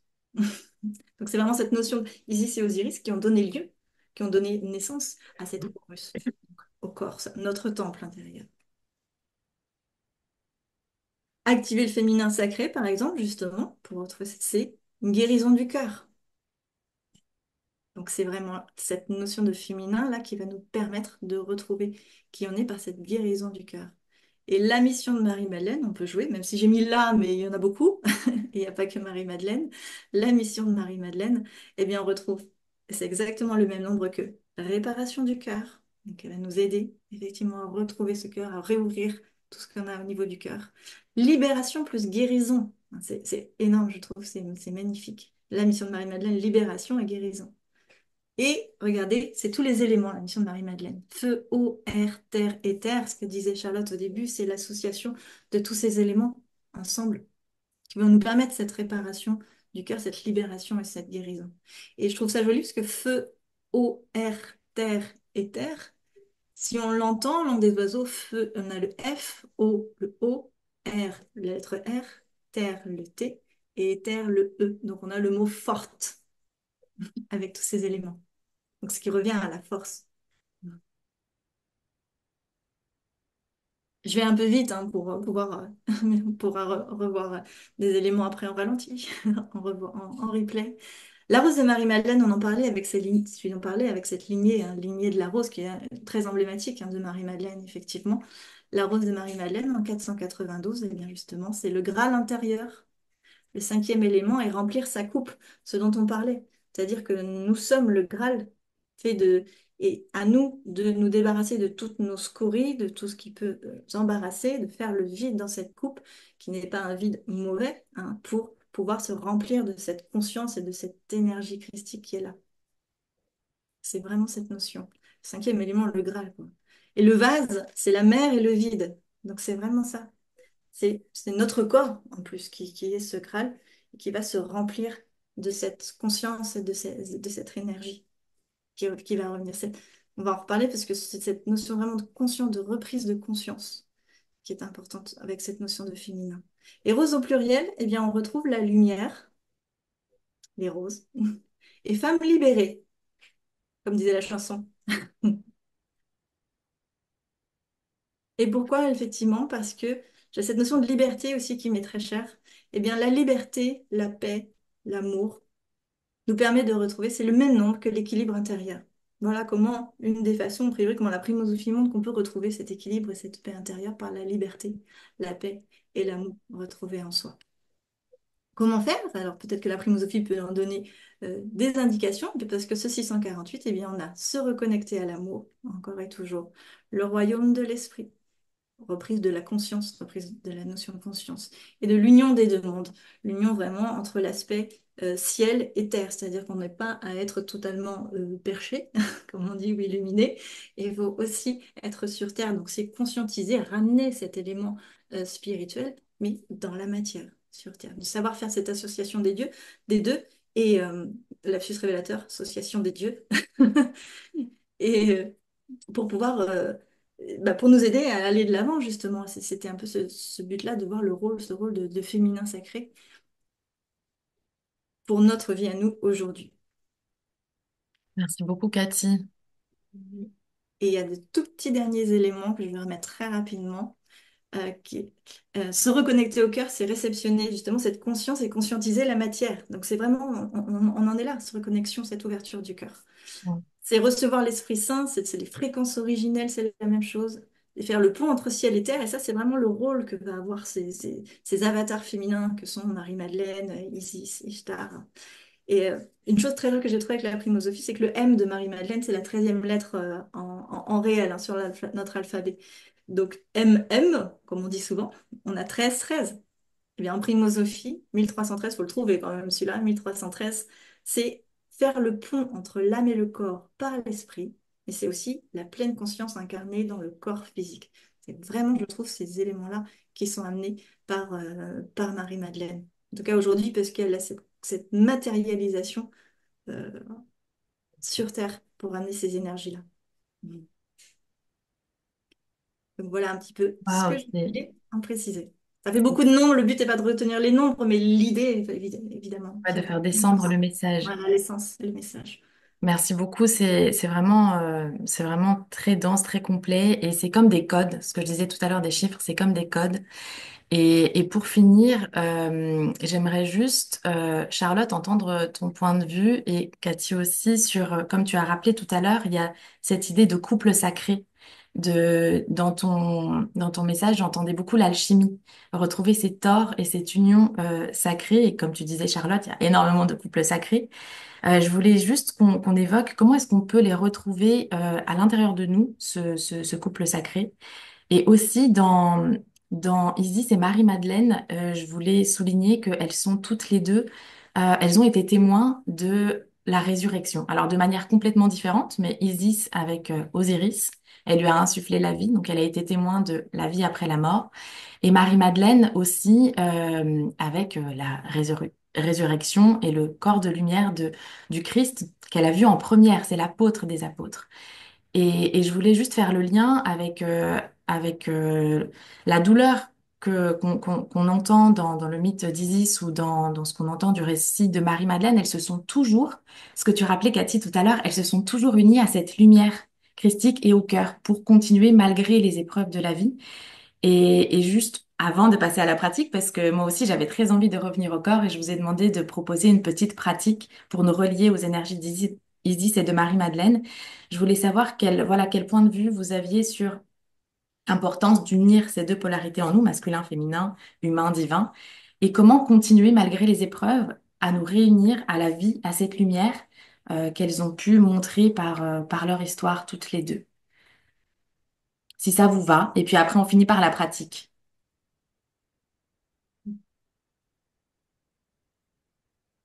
Je t'en prie, Charlotte, si tu veux, si tu Avec veux plaisir. parler. Merci beaucoup pour ta présentation, Cathy. C'est drôle parce que je regardais un peu en même temps et je voyais que Mariam, qui est un des autres noms de Marie-Madeleine, ça donne Isis.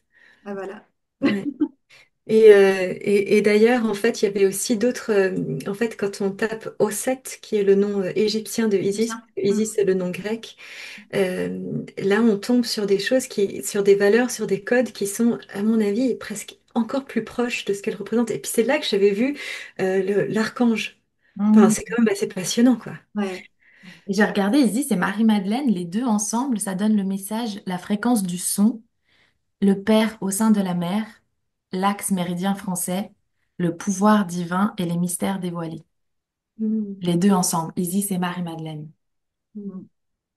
Et puis il y avait aussi quelque chose qui me venait parce que là je suis suédoise d'origine et puis je suis rentrée quelques jours chez moi et mon père passionné d'histoire et en fait ils viennent de faire plein de nouvelles trouvailles archéologiques et en fait je me sentais très proche de Freya, donc une autre déesse et Freya ça vient du mot frö qui veut dire la graine. Et en fait, et c'est comme si tout d'un coup, et ça vient de mon père, qui est genre le plus grand athée du monde, qui tout d'un coup sème la graine à l'intérieur de moi pour que je comprenne, mais en fait, Isis, Freya, Marie-Madeleine, tout ça, en fait, c'est le iode, c'est c'est cette création intérieure. Et c'est quand même assez dingue, en fait, de voir que en fait, ce féminin sacré est en train de faire résurgence absolument partout, sur toutes les terres du monde avec les mythologies, avec les cosmogonies en fait qui appartiennent en fait au peuple premier de chacune de ces terres, quoi. Je pense aussi par exemple à l'Amérique latine où il se passe des choses extraordinaires aussi au niveau des réactivations des énergies et des codes sacrés. On voit Mathias et Stéphano qui fait un travail incroyable avec ça, Oui, qui j'adore. est en Liechtenstein et en Suisse en ce moment. Je suis là genre, waouh, je te trouve où? C'est- Bon, voilà, enfin la petite parenthèse. Et Mais oui, Freya, pardon? excuse-moi, je voulais juste rajouter, Et leur Freya, musique. on dit que c'est les trois sœurs, les tisseuses, en plus. Oui, Donc oui, elles il y a sont en train tellement de de ponts, tisser il y a la tellement de matière, liens. leur toile partout au monde. Ouais. Et chaque terre, chaque lieu a ses codes et chaque lieu a des codes essentiels pour contribuer au tout. Je pense que tous les lieux, en fait, ont vraiment des... C'est ça qui est vraiment passionnant, c'est qu'en fait, on peut vraiment aller chercher là où on vit, là où on est, quelle est notre part à réactiver, parce qu'en fait, on vient jouer Souvent, on est des portails. Souvent, nous qui sommes sur ce parcours, et on est placé en fait à des endroits assez spécifiques. Moi, par exemple, je vis en Suisse. Quand je suis arrivée ici, je me suis dit, par où je pars? Et j'avais pas du tout envie d'être ici et je ne peux pas partir. Enfin, à chaque fois, c'est non, tu restes. Et apparemment, il y a quelque chose que je dois faire ici. Bon, eh ben, je le fais. Mais c'est intéressant parce que je suis persuadée qu'on est tous des portails et des clés spécifiques d'activation. Chacun, on est une ancre qu'on doit venir activer ici. Et justement, par ce travail euh, d'activation des polarités masculines et féminines à l'intérieur de nous. Donc là, dans l'école de mystère d'Isis que j'ai fondée, je donne chaque année en fait des nouveaux modules de formation qui mènent ensuite sur une voie de prêtrise d'Isis. Donc le dernier module des trois, c'est celui de la magie sexuelle d'Isis. Et c'est l'alchimie en fait, l'alchimie de nos particules élémentaires dans nos corps et des fréquences vibratoires masculines et féminines à l'intérieur de nous.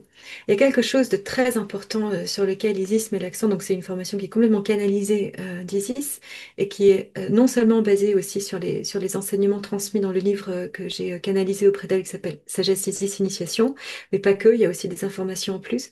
Elle dit votre âme sœur. Votre véritable âme sœur, c'est en fait votre âme à vous, c'est votre soi source, c'est votre soi supérieur, qui est aussi appelée la divine présence je suis dans la lignée un peu Saint-Germain. Euh, et chacun de ces grands êtres, que ce soit Isis, que ce soit Marie-Madeleine, ou que ce soit Jésus, ou tous les autres en fait, ils étaient complètement équilibrés dans leur masculin et dans leur féminin. Donc en se reliant à eux, chacun d'entre nous, on peut travailler sur cette fréquence de réactivation de ce couple sacré intérieur. Et même si Isis et Osiris, et même si Myriam et Yeshua, même si tout ça, et même si on va rencontrer en fait un masculin, si on est une femme, ou même si on va rencontrer une autre femme qui va être notre répondant masculin, parce que même si on est incarné dans un corps féminin, peut-être que notre masculin sacré va être une autre femme. Enfin, vous voyez ce que je veux dire? Je parle pas vraiment de genre, mais on euh, on va avant tout avoir besoin de cultiver cet équilibre-là de couple sacré intérieur. Cette flamme à gauche, cette flamme à droite et le cœur diamant au centre. Et c'est par l'activation de ce cœur diamant intérieur que se passe en fait cet état de transcendance, d'éclairage, d'illumination. Maintenant, ça ne veut pas dire qu'une fois qu'on a fait ce travail d'éclairage intérieur, quand on rencontre une flamme qui est à notre image, eh bien, il peut se passer une fusion et une très très belle alchimie qui se passe. Et là, on a parlé beaucoup d'alchimie, et d'ailleurs, le mot alchimie viendrait de chem, alchemy, et chem qui était le nom de l'Égypte antique. Et, euh, et donc, c'est de là aussi que viendrait l'alchimie. Donc, c'est quelque chose, en fait, que les sages connaissent depuis la nuit des temps. Comment est-ce que, quand on a fait son travail d'équilibrage intérieur, quand on est devenu cet être équilibré intérieurement, quand on a fait ce pont, ce trait d'union entre son corps et son soi source, qui est la part de nous qui existe au cœur de la source, au cœur de l'utérus cosmique de la mère divine et au cœur de la sagesse éternelle, à ce moment-là, quand on a notre corps et cœur purifiés, il peut se passer cette fusion alchimique. Et cette fusion alchimique, nous enseigne Isis dans la sexualité sacrée, elle peut être opérée de nous, par nous, à l'intérieur de nous. Et quand couple sacré se forme, cette énergie-là peut être décuplée. Donc elle peut être ensemencée parce que lorsqu'il y a deux énergies, mais quatre finalement, puisqu'il y a un masculin, un féminin sacré aligné, un autre masculin, un autre féminin sacré aligné. Finalement, ça fait beaucoup de monde. Et, et là, c'est comme en fait une espèce de bombe atomique énergétique et vibratoire, surtout quand ces énergies-là sont canalisées et sont amenées aux bons endroits, au bon moment.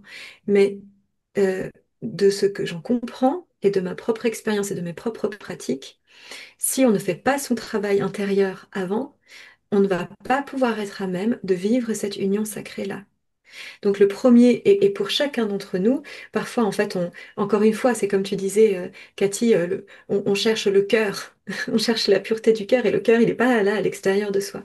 De la même façon, en fait, parfois, parce que on a des angles morts, parce que on a des scories, comme tu dis, on a certaines couches à enlever. On a certaines choses à l'intérieur de nous, en fait, qui sont peut-être pas les plus reluisantes, mais qui sont pourtant celles qu'on a besoin d'aller rencontrer, ben, on peut fuir cet intérieur pour aller chercher ce bonheur à l'extérieur. Et ça nous fait sauter une étape primordiale, essentielle à cette croissance et à cette évolution, et qui est en fait ce pourquoi on est là, ce pourquoi on est incarné. Bordel! Il y a quelque chose de tellement fondamental ici à reconnecter. Donc en fait, on pourrait même, enfin, parfois, je ne sais pas si vous avez déjà fait la réflexion de pourquoi est-ce qu'il y a autant de femmes aussi extraordinaires, même dans la spiritualité, qui sont célibataires, qui trouvent pas chaussures à leurs pieds. Et en fait, il y a aussi quelque chose ici qui est de l'ordre de, oui, mais toutes ces femmes qui sont en train de revivre ces initiations, elles doivent d'abord les vivre seules, et peut-être que dans des générations futures, il y aura aussi des masculins qui sont en train de le faire seuls. C'est pour ça qu'il y a encore peu de couples sacrés finalement, parce qu'en fait, on est majoritairement en train de faire notre travail chacun de notre côté et de faire cette divine union. Parce que quand on vit avec son âme sœur, avec son âme source incarnée dans le corps, je vous assure qu'on n'est pas seul, on n'est pas triste, on est bien, on est complet, on est rempli. À la Et on vit joie. avec une source intarissable, essentielle, parce qu'en fait, on est relié à la source. Ça, c'est merveilleux, ça, c'est la joie, c'est la bonté, c'est la paix. Et quand on commence à vivre de ça, on le véhicule et on apporte notre pierre à l'édifice. On construit ce mur de briques de notre caractère. C'est ce qu'on vient contribuer au monde. Donc voilà, pour moi, c'est important en fait de dire ça avant de pouvoir parler de genre bisous bisous fusion, parce qu'en fait, c'est pas majoritairement, vibratoirement sur Terre, on est encore en train de faire le nettoyage. Donc ne sautons pas les étapes et faisons ce travail essentiel-là. Tout à fait. Et tu vois, la primosophie ramène sur ce fameux 666 qui a été un petit peu diabolisé, mais évidemment, ça a été perverti. Mais il donne toute cette notion de au plus profond de soi, dans les entrailles de Marie. Donc, c'est que, voilà, cette graine, elle est là, elle est au fond de nous. Euh, et c'est retrouver la divinité en soi. C'est la même chose. Donc, c'est d'abord, comme tu dis, aller à l'intérieur de soi, d'abord, et ensuite pouvoir le retourner à l'extérieur. En alchimie aussi, je crois qu'il disait, va à l'intérieur de ta terre et Ouais, rectifie le vitriol. le vitriol. Va à l'intérieur de la terre, rectifie et tu trouveras Ouais. les lumières. Et je voulais vous lire une phrase qui est dans l'Évangile de Marie-Madeleine, Et c'est sur ce travail, enfin, c'est sur cette intériorité, comme tu disais, Charlotte, sur le fait de s'unir en fait à sa source. D'ailleurs, Marie-Madeleine, souvent, elle est un de ses autres symboles, c'est la grotte, donc pour nous montrer aussi d'aller à l'intérieur de nous. Et donc, dans son évangile, qui a été retrouvé à la fin du 19e, il est dit, le voici, le voilà, car c'est à l'intérieur de vous qu'est le Fils de l'homme. Allez à lui, ceux qui le cherchent le trouvent, en marche, annoncez l'évangile du royaume. Et ces mots sont magnifiques, le Fils de l'homme. Euh, je ne sais pas si vous voulez euh, commenter là-dessus sur comment trouver cette intériorité que tu as commencé à décrire, Charlotte, ou si vous voulez qu'on pratique, si vous voulez qu'on passe à la pratique. Cathy, elle nous propose une pratique sur la fusion.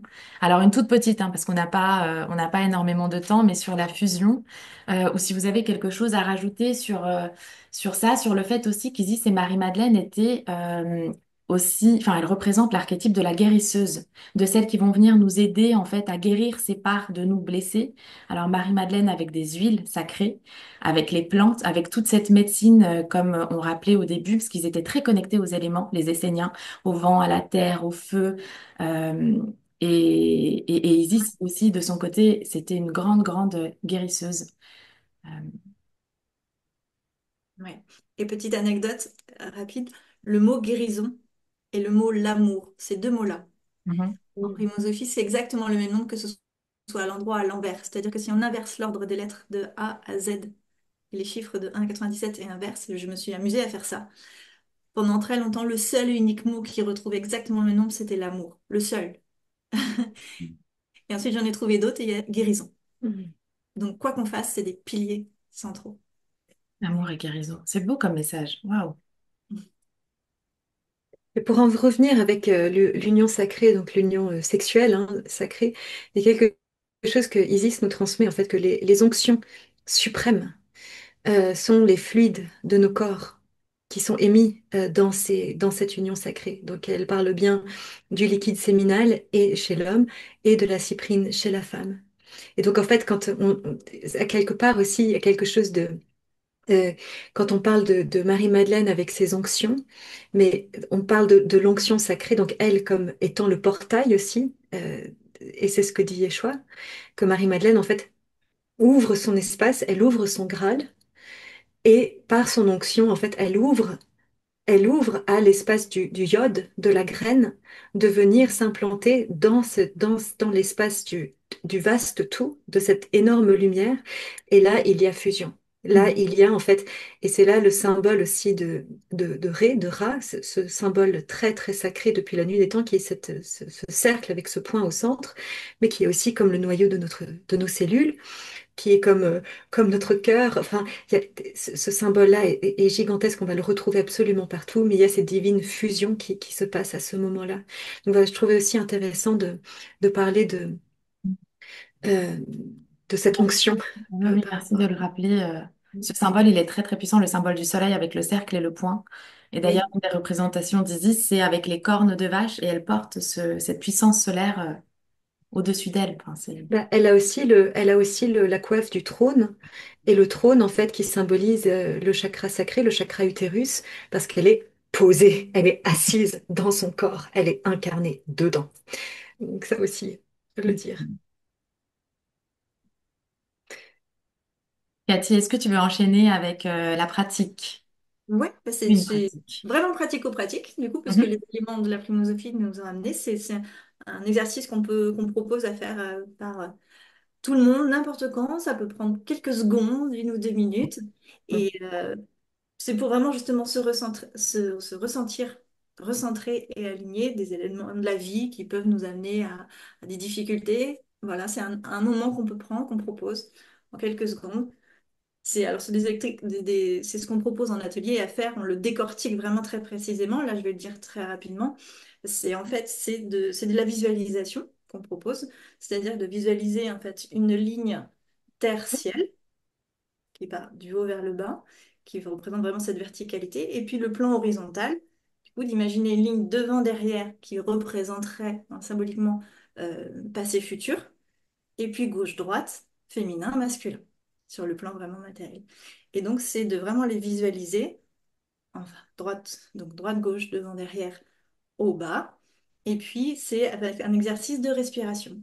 C'est-à-dire que dans ces cas-là, on imagine les lignes qui se recentrent au niveau du sacré, du chakra sacré. Toutes les lignes arrivent au niveau du chakra sacré en inspirant. Et puis en l'expiration, ces fameuses lignes repartent à l'infini. Donc c'est pour accepter le passé, présent, futur, d'être dans la présence au niveau du sacré et de repartir et de faire une fusion en fait. On fait une fusion à la fois à l'intérieur de nous et une fois une fusion dans le grand tout à l'extérieur, à l'expiration. Donc voilà, c'est des exercices qu'on propose parce que en plus le mot demi-ligne, c'est le mot amour. Donc on envoie de l'amour partout et on réceptionne l'amour à l'intérieur de nous, dans l'idée de visualisation. Donc on le fait au niveau du sacré Mhm. et ensuite on remonte au niveau du cœur pour l'ouverture, en fait, après l'illumination. Voilà, c'est un petit exercice qu'on propose, qui peut prendre des fois 2 secondes en fermant les yeux, en imaginant ces lignes-là. On inspire, on expire et on remonte au cœur pour l'illumination. Donc on a toutes les lignes qui se recentrent à l'inspiration au niveau du chakra sacré et à l'expiration, les lignes repartent à l'infini. Et après, on peut aussi s'imaginer, une fois que les lignes repartent à l'infini, de se voir vraiment dans une bulle en 3D avec notre soi, nous à l'intérieur et nous à l'extérieur, mais qui fait le même, qui est la même, qui est exactement le même, avec la fusion en soi. Et on peut le faire plusieurs fois. Inspiration, on rassemble, on recentre, on fusionne en soi. Et à l'expiration, on fusionne dans le tout.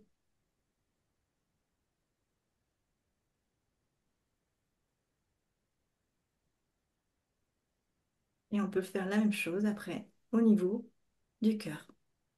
On rassemble les lignes au niveau du cœur en fusion et on les fait repartir en fusion extérieure à l'expiration.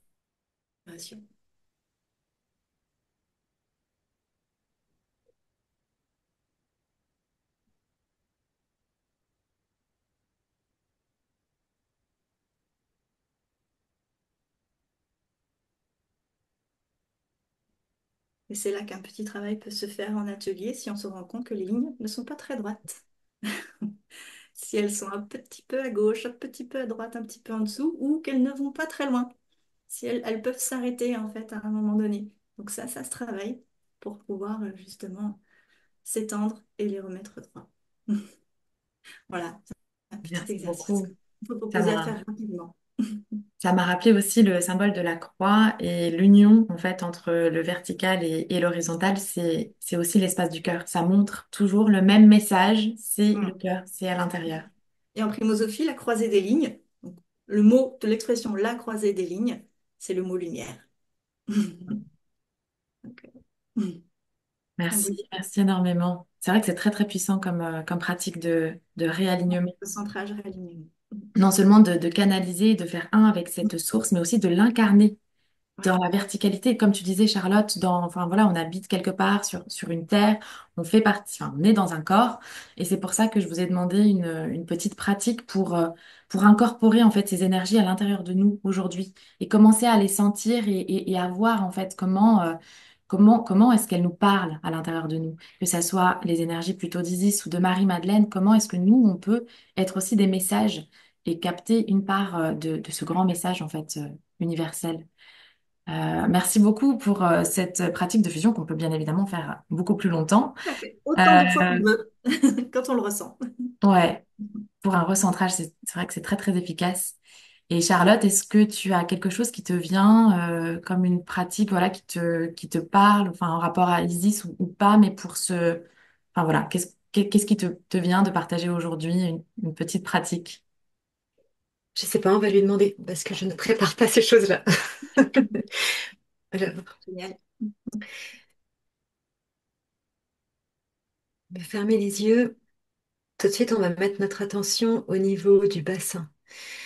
de notre siège, de notre assise. Et on va visualiser l'espace de nos hanches, l'espace de notre chakra sacré comme une bassine d'eau, comme une bassine, un peu comme une bassine de... Vous savez, comme dans les temples, dans les églises, on met l'eau bénite. Voilà, que tout notre bassin soit un bassin d'eau, bercé d'eau sacrée.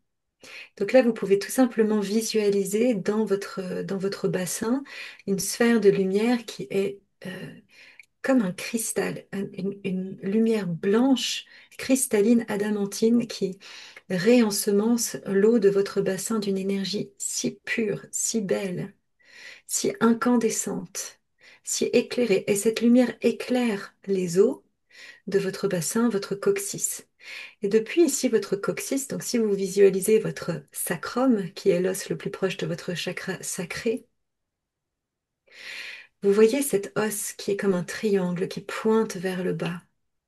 Et depuis la pointe de ce sacrum, vous laissez un faisceau de lumière, toujours cette même belle lumière blanche, adamantine, tellement pristine, tellement belle, tellement pure, tellement sacrée, claire comme un cristal de roche, pure comme un diamant, qui descend à travers les couches de la terre, donc qui dépasse le niveau de vos pieds, qui va dépasser la croûte terrestre et qui va venir retrouver l'espace auquel elle appartient dans la terre.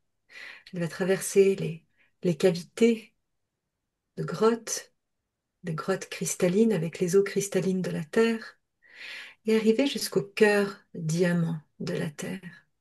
Et à l'intérieur du cœur de la terre, il y a comme un vaste ciel étoilé, comme si vous pouviez trouver énergétiquement et vibratoirement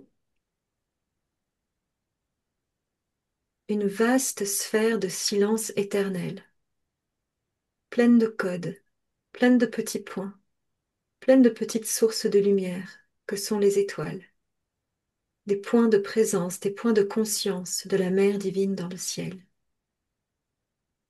Et énergétiquement, vibratoirement, ce ciel étoilé existe aussi au centre et au cœur, au creux de la terre.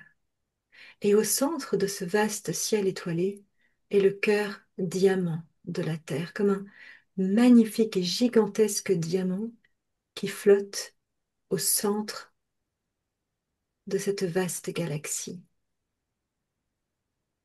Et vous êtes relié à ce cœur diamant. En descendant jusqu'au cœur de la terre, vous atteignez l'éternel, l'invincible, l'incontournable, ce qui existera toujours, ce qui est toujours. Et vous appartenez à cet espace-ci. Vous êtes lié au cœur de la terre qui, à son tour, est relié au centre cosmique de tout ce qui est. Il n'y a pas de séparation entre ce que vous vivez sur Terre, au-dedans de vous, dans votre vie terrestre, dans votre vie humaine, dans tout ce que vous vivez de bon, de moins bon, entre ce que vous récoltez comme bon grain, que vous essayez de trier de l'ivraie, tout ce que vous êtes venu faire ici fait partie de ce plan éternel, de ce plan cosmique de sagesse et d'amour.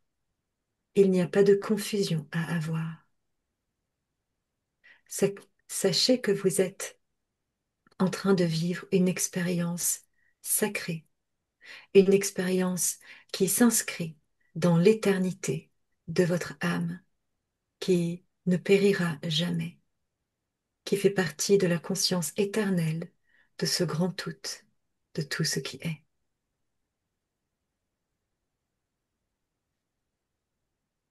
Et réempuissancez-vous depuis le cœur diamant que vous allez retrouver au cœur de la terre. Laissez le cœur diamant de la terre expirer pour réinsuffler votre canal de lumière,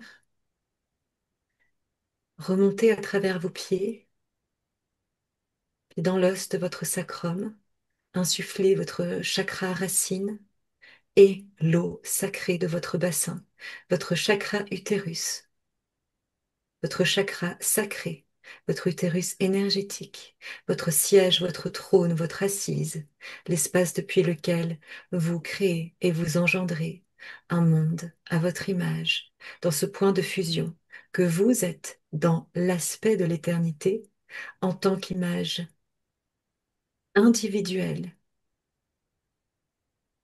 avec un ADN codé tel que personne d'autre ne l'a, l'image unique de la source qui est en vous, avec les énergies des forces telluriques de la Terre qui se mettent en mouvement pour co-créer avec vous. Vous êtes un être puissant, un être de lumière, un être éclairé. Il y a maintenant un pont de lumière qui se crée entre votre chakra sacré et votre cœur, qui brille d'une magnifique lumière. Je ne sais pas de quelle lumière il s'agit pour vous, de quelle couleur il s'agit pour vous. Moi, je le vois comme une lumière rose pâle dans mon cœur. Et je sens qu'il y a un point d'union, un trait d'union qui se crée entre mon cœur et mon chakra sacré. Je vous invite à faire de même. Et un autre trait d'union se crée entre votre cœur et votre glande pituitaire, la glande épiphyse, au centre de votre cerveau, dans votre système limbique, votre troisième œil, votre œil d'Horus, qui vous relie à la conscience éternelle, pour que vous puissiez ensemencer votre monde, votre cœur et votre création de la sagesse éternelle et supérieure qui appartient à votre soi source, à l'âme divine qui est en vous. Un pont de circularité sacré, divin, est à présent créé à l'intérieur de vous. Laissez rayonner par la pratique que vous avez apprise par Cathy.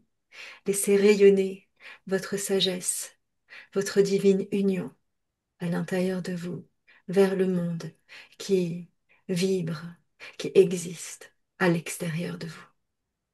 El Kalim Om. Amen.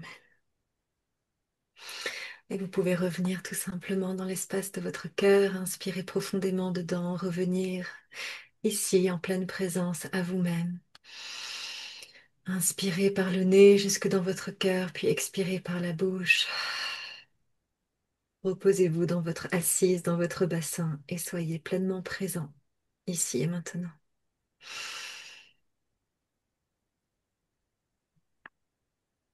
Merci Isis. Merci énormément. Mm. Merci. Waouh, j'ai l'impression qu'on a vraiment voyagé entre l'univers, la terre, l'intérieur, l'extérieur. Oui. C'est tout Isis, ouais. Ah, incroyable. Merci pour ce cadeau. C'est énorme de pouvoir l'expérimenter aussi, de mettre tous ces mots dans le corps, dans nos corps, et de servir, c'est le mot qui me vient aussi, de servir, d'être au service. C'est Mm. ça. C'est ça. Tout à fait. Et surtout dans cet alignement du mois de juillet où on entre justement en Lion et qu'il est tellement important pour nous de se mettre au service de cette création par le cœur et, et d'incarner véritablement ce qu'on est. Parce que dans cette lumière-là. Mhm. Ça m'a fait penser, j'ai eu un rêve il y a quelque temps. C'est comme si je me voyais, c'est comme si c'était le moment où j'allais descendre pour m'incarner. Je sentais un peu comme ça. Et il y a une entité qui est là, un être qui nous dit, n'oubliez pas votre cœur cristal. Ah, voilà. Génial. Et là, je me suis dit, waouh! Et tu vois, voilà, Isis, Ouais. c'est toi, le rappeler. Dans ce mot cristal, on entend Christ aussi se faire transparent, se faire ce diamant pour nous laisser traverser par C'est ces ça. énergies. Plus on va purifier tout ce qui nous appartient pas là, Ouais. plus on fait le tri, plus on peut être le reflet de la source. La source, elle brille de manière équivoque sur chacun d'entre nous, sauf qu'il y en a certains qui sont peut-être plus réceptifs à cette lumière et qui vont donc plus la refléter sur Terre. Mais à chacun d'entre nous de le faire en fait, parce qu'on a tous cette capacité. Mm. Et je mettrai aussi, quand je vais poster la vidéo sur YouTube, je mettrai en lien ce que vous proposez, Charlotte, notamment. Je sais que tu as un voyage en Égypte bientôt, enfin bientôt pour 2026 peut-être, mais enfin voilà, ton école des Chaque année, Maghrébins, chaque ouais, année un voyage chaque en Égypte. année, je Ouais. Et mettrai pour que... surtout, il y a l'école de Mystère d'Isis qui reprend le 18 septembre. Donc ça, ce sera, les inscriptions sont ouvertes. Super. Et Cathy, pareil, Cathy et Mathieu sur tous les festivals auxquels vous participez, les voyages aussi, les stages que vous organisez pour que ceux qui sentent l'appel puissent vous trouver dans la matière. Moi, j'ai eu la chance de vous connaître, de vous rencontrer personnellement. Et je vous remercie vraiment beaucoup, beaucoup d'être là. Je sentais que je devais vous unir toutes les deux. Et voilà, ça s'est fait aujourd'hui, au mois de juillet de 2025, mais peut-être que vous connaissiez d'avant. Je ne sais pas. Euh, À part ça, on est le 26, 2 plus 6, 8. Waouh! L'infini, tout, voilà, tout est dit. Est-ce que vous avez un mot de la fin, quelque chose que vous voudriez partager et qu'on a besoin d'entendre aujourd'hui? Moi, j'ai le mot capable qui vient. C'est comme si, en fait, il y avait un message très fort qui avait besoin d'être passé pour qu'on reprenne tous conscience que nous sommes capables. Que parfois, on a l'impression que la vie, c'est comme une avalanche qui nous tombe dessus. Mais en fait, on a beaucoup plus de force et de capacité à rencontrer les difficultés qu'on rencontre, à les dépasser, à en faire sens, à transformer les difficultés en sagesse et à pardonner qu'on a de difficultés et que à le faire il y a une spirale ascendante, il y a une spirale descendante. Et cette spirale ascendante est bien plus puissante à l'intérieur de nous que la spirale qui nécrose. Donc on a besoin de se relier à ça et de reprendre cette force intérieure et cette capacité innée avec laquelle on est venu ici, qui appartient à nous. C'est notre droit de source. Ça fait partie de notre codex à chacun d'entre nous. Cette force-là, elle est puissante. C'est la force vitale, c'est la force de vie. Et nous sommes capables. Charlotte.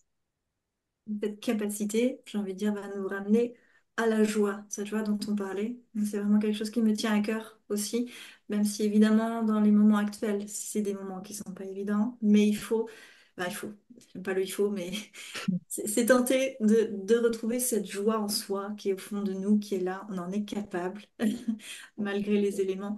Et ça va transformer vraiment la vision des choses qu'on peut avoir. Ça va changer notre point de vue aussi et permettre d'ouvrir vraiment ce plexus, ce cœur et que tout s'aligne du coup et tout revient pour reconnecter à cette source et on a Ah, retrouvé. merci de poursuivre. C'est génial. Merci pour ce complément. Mm.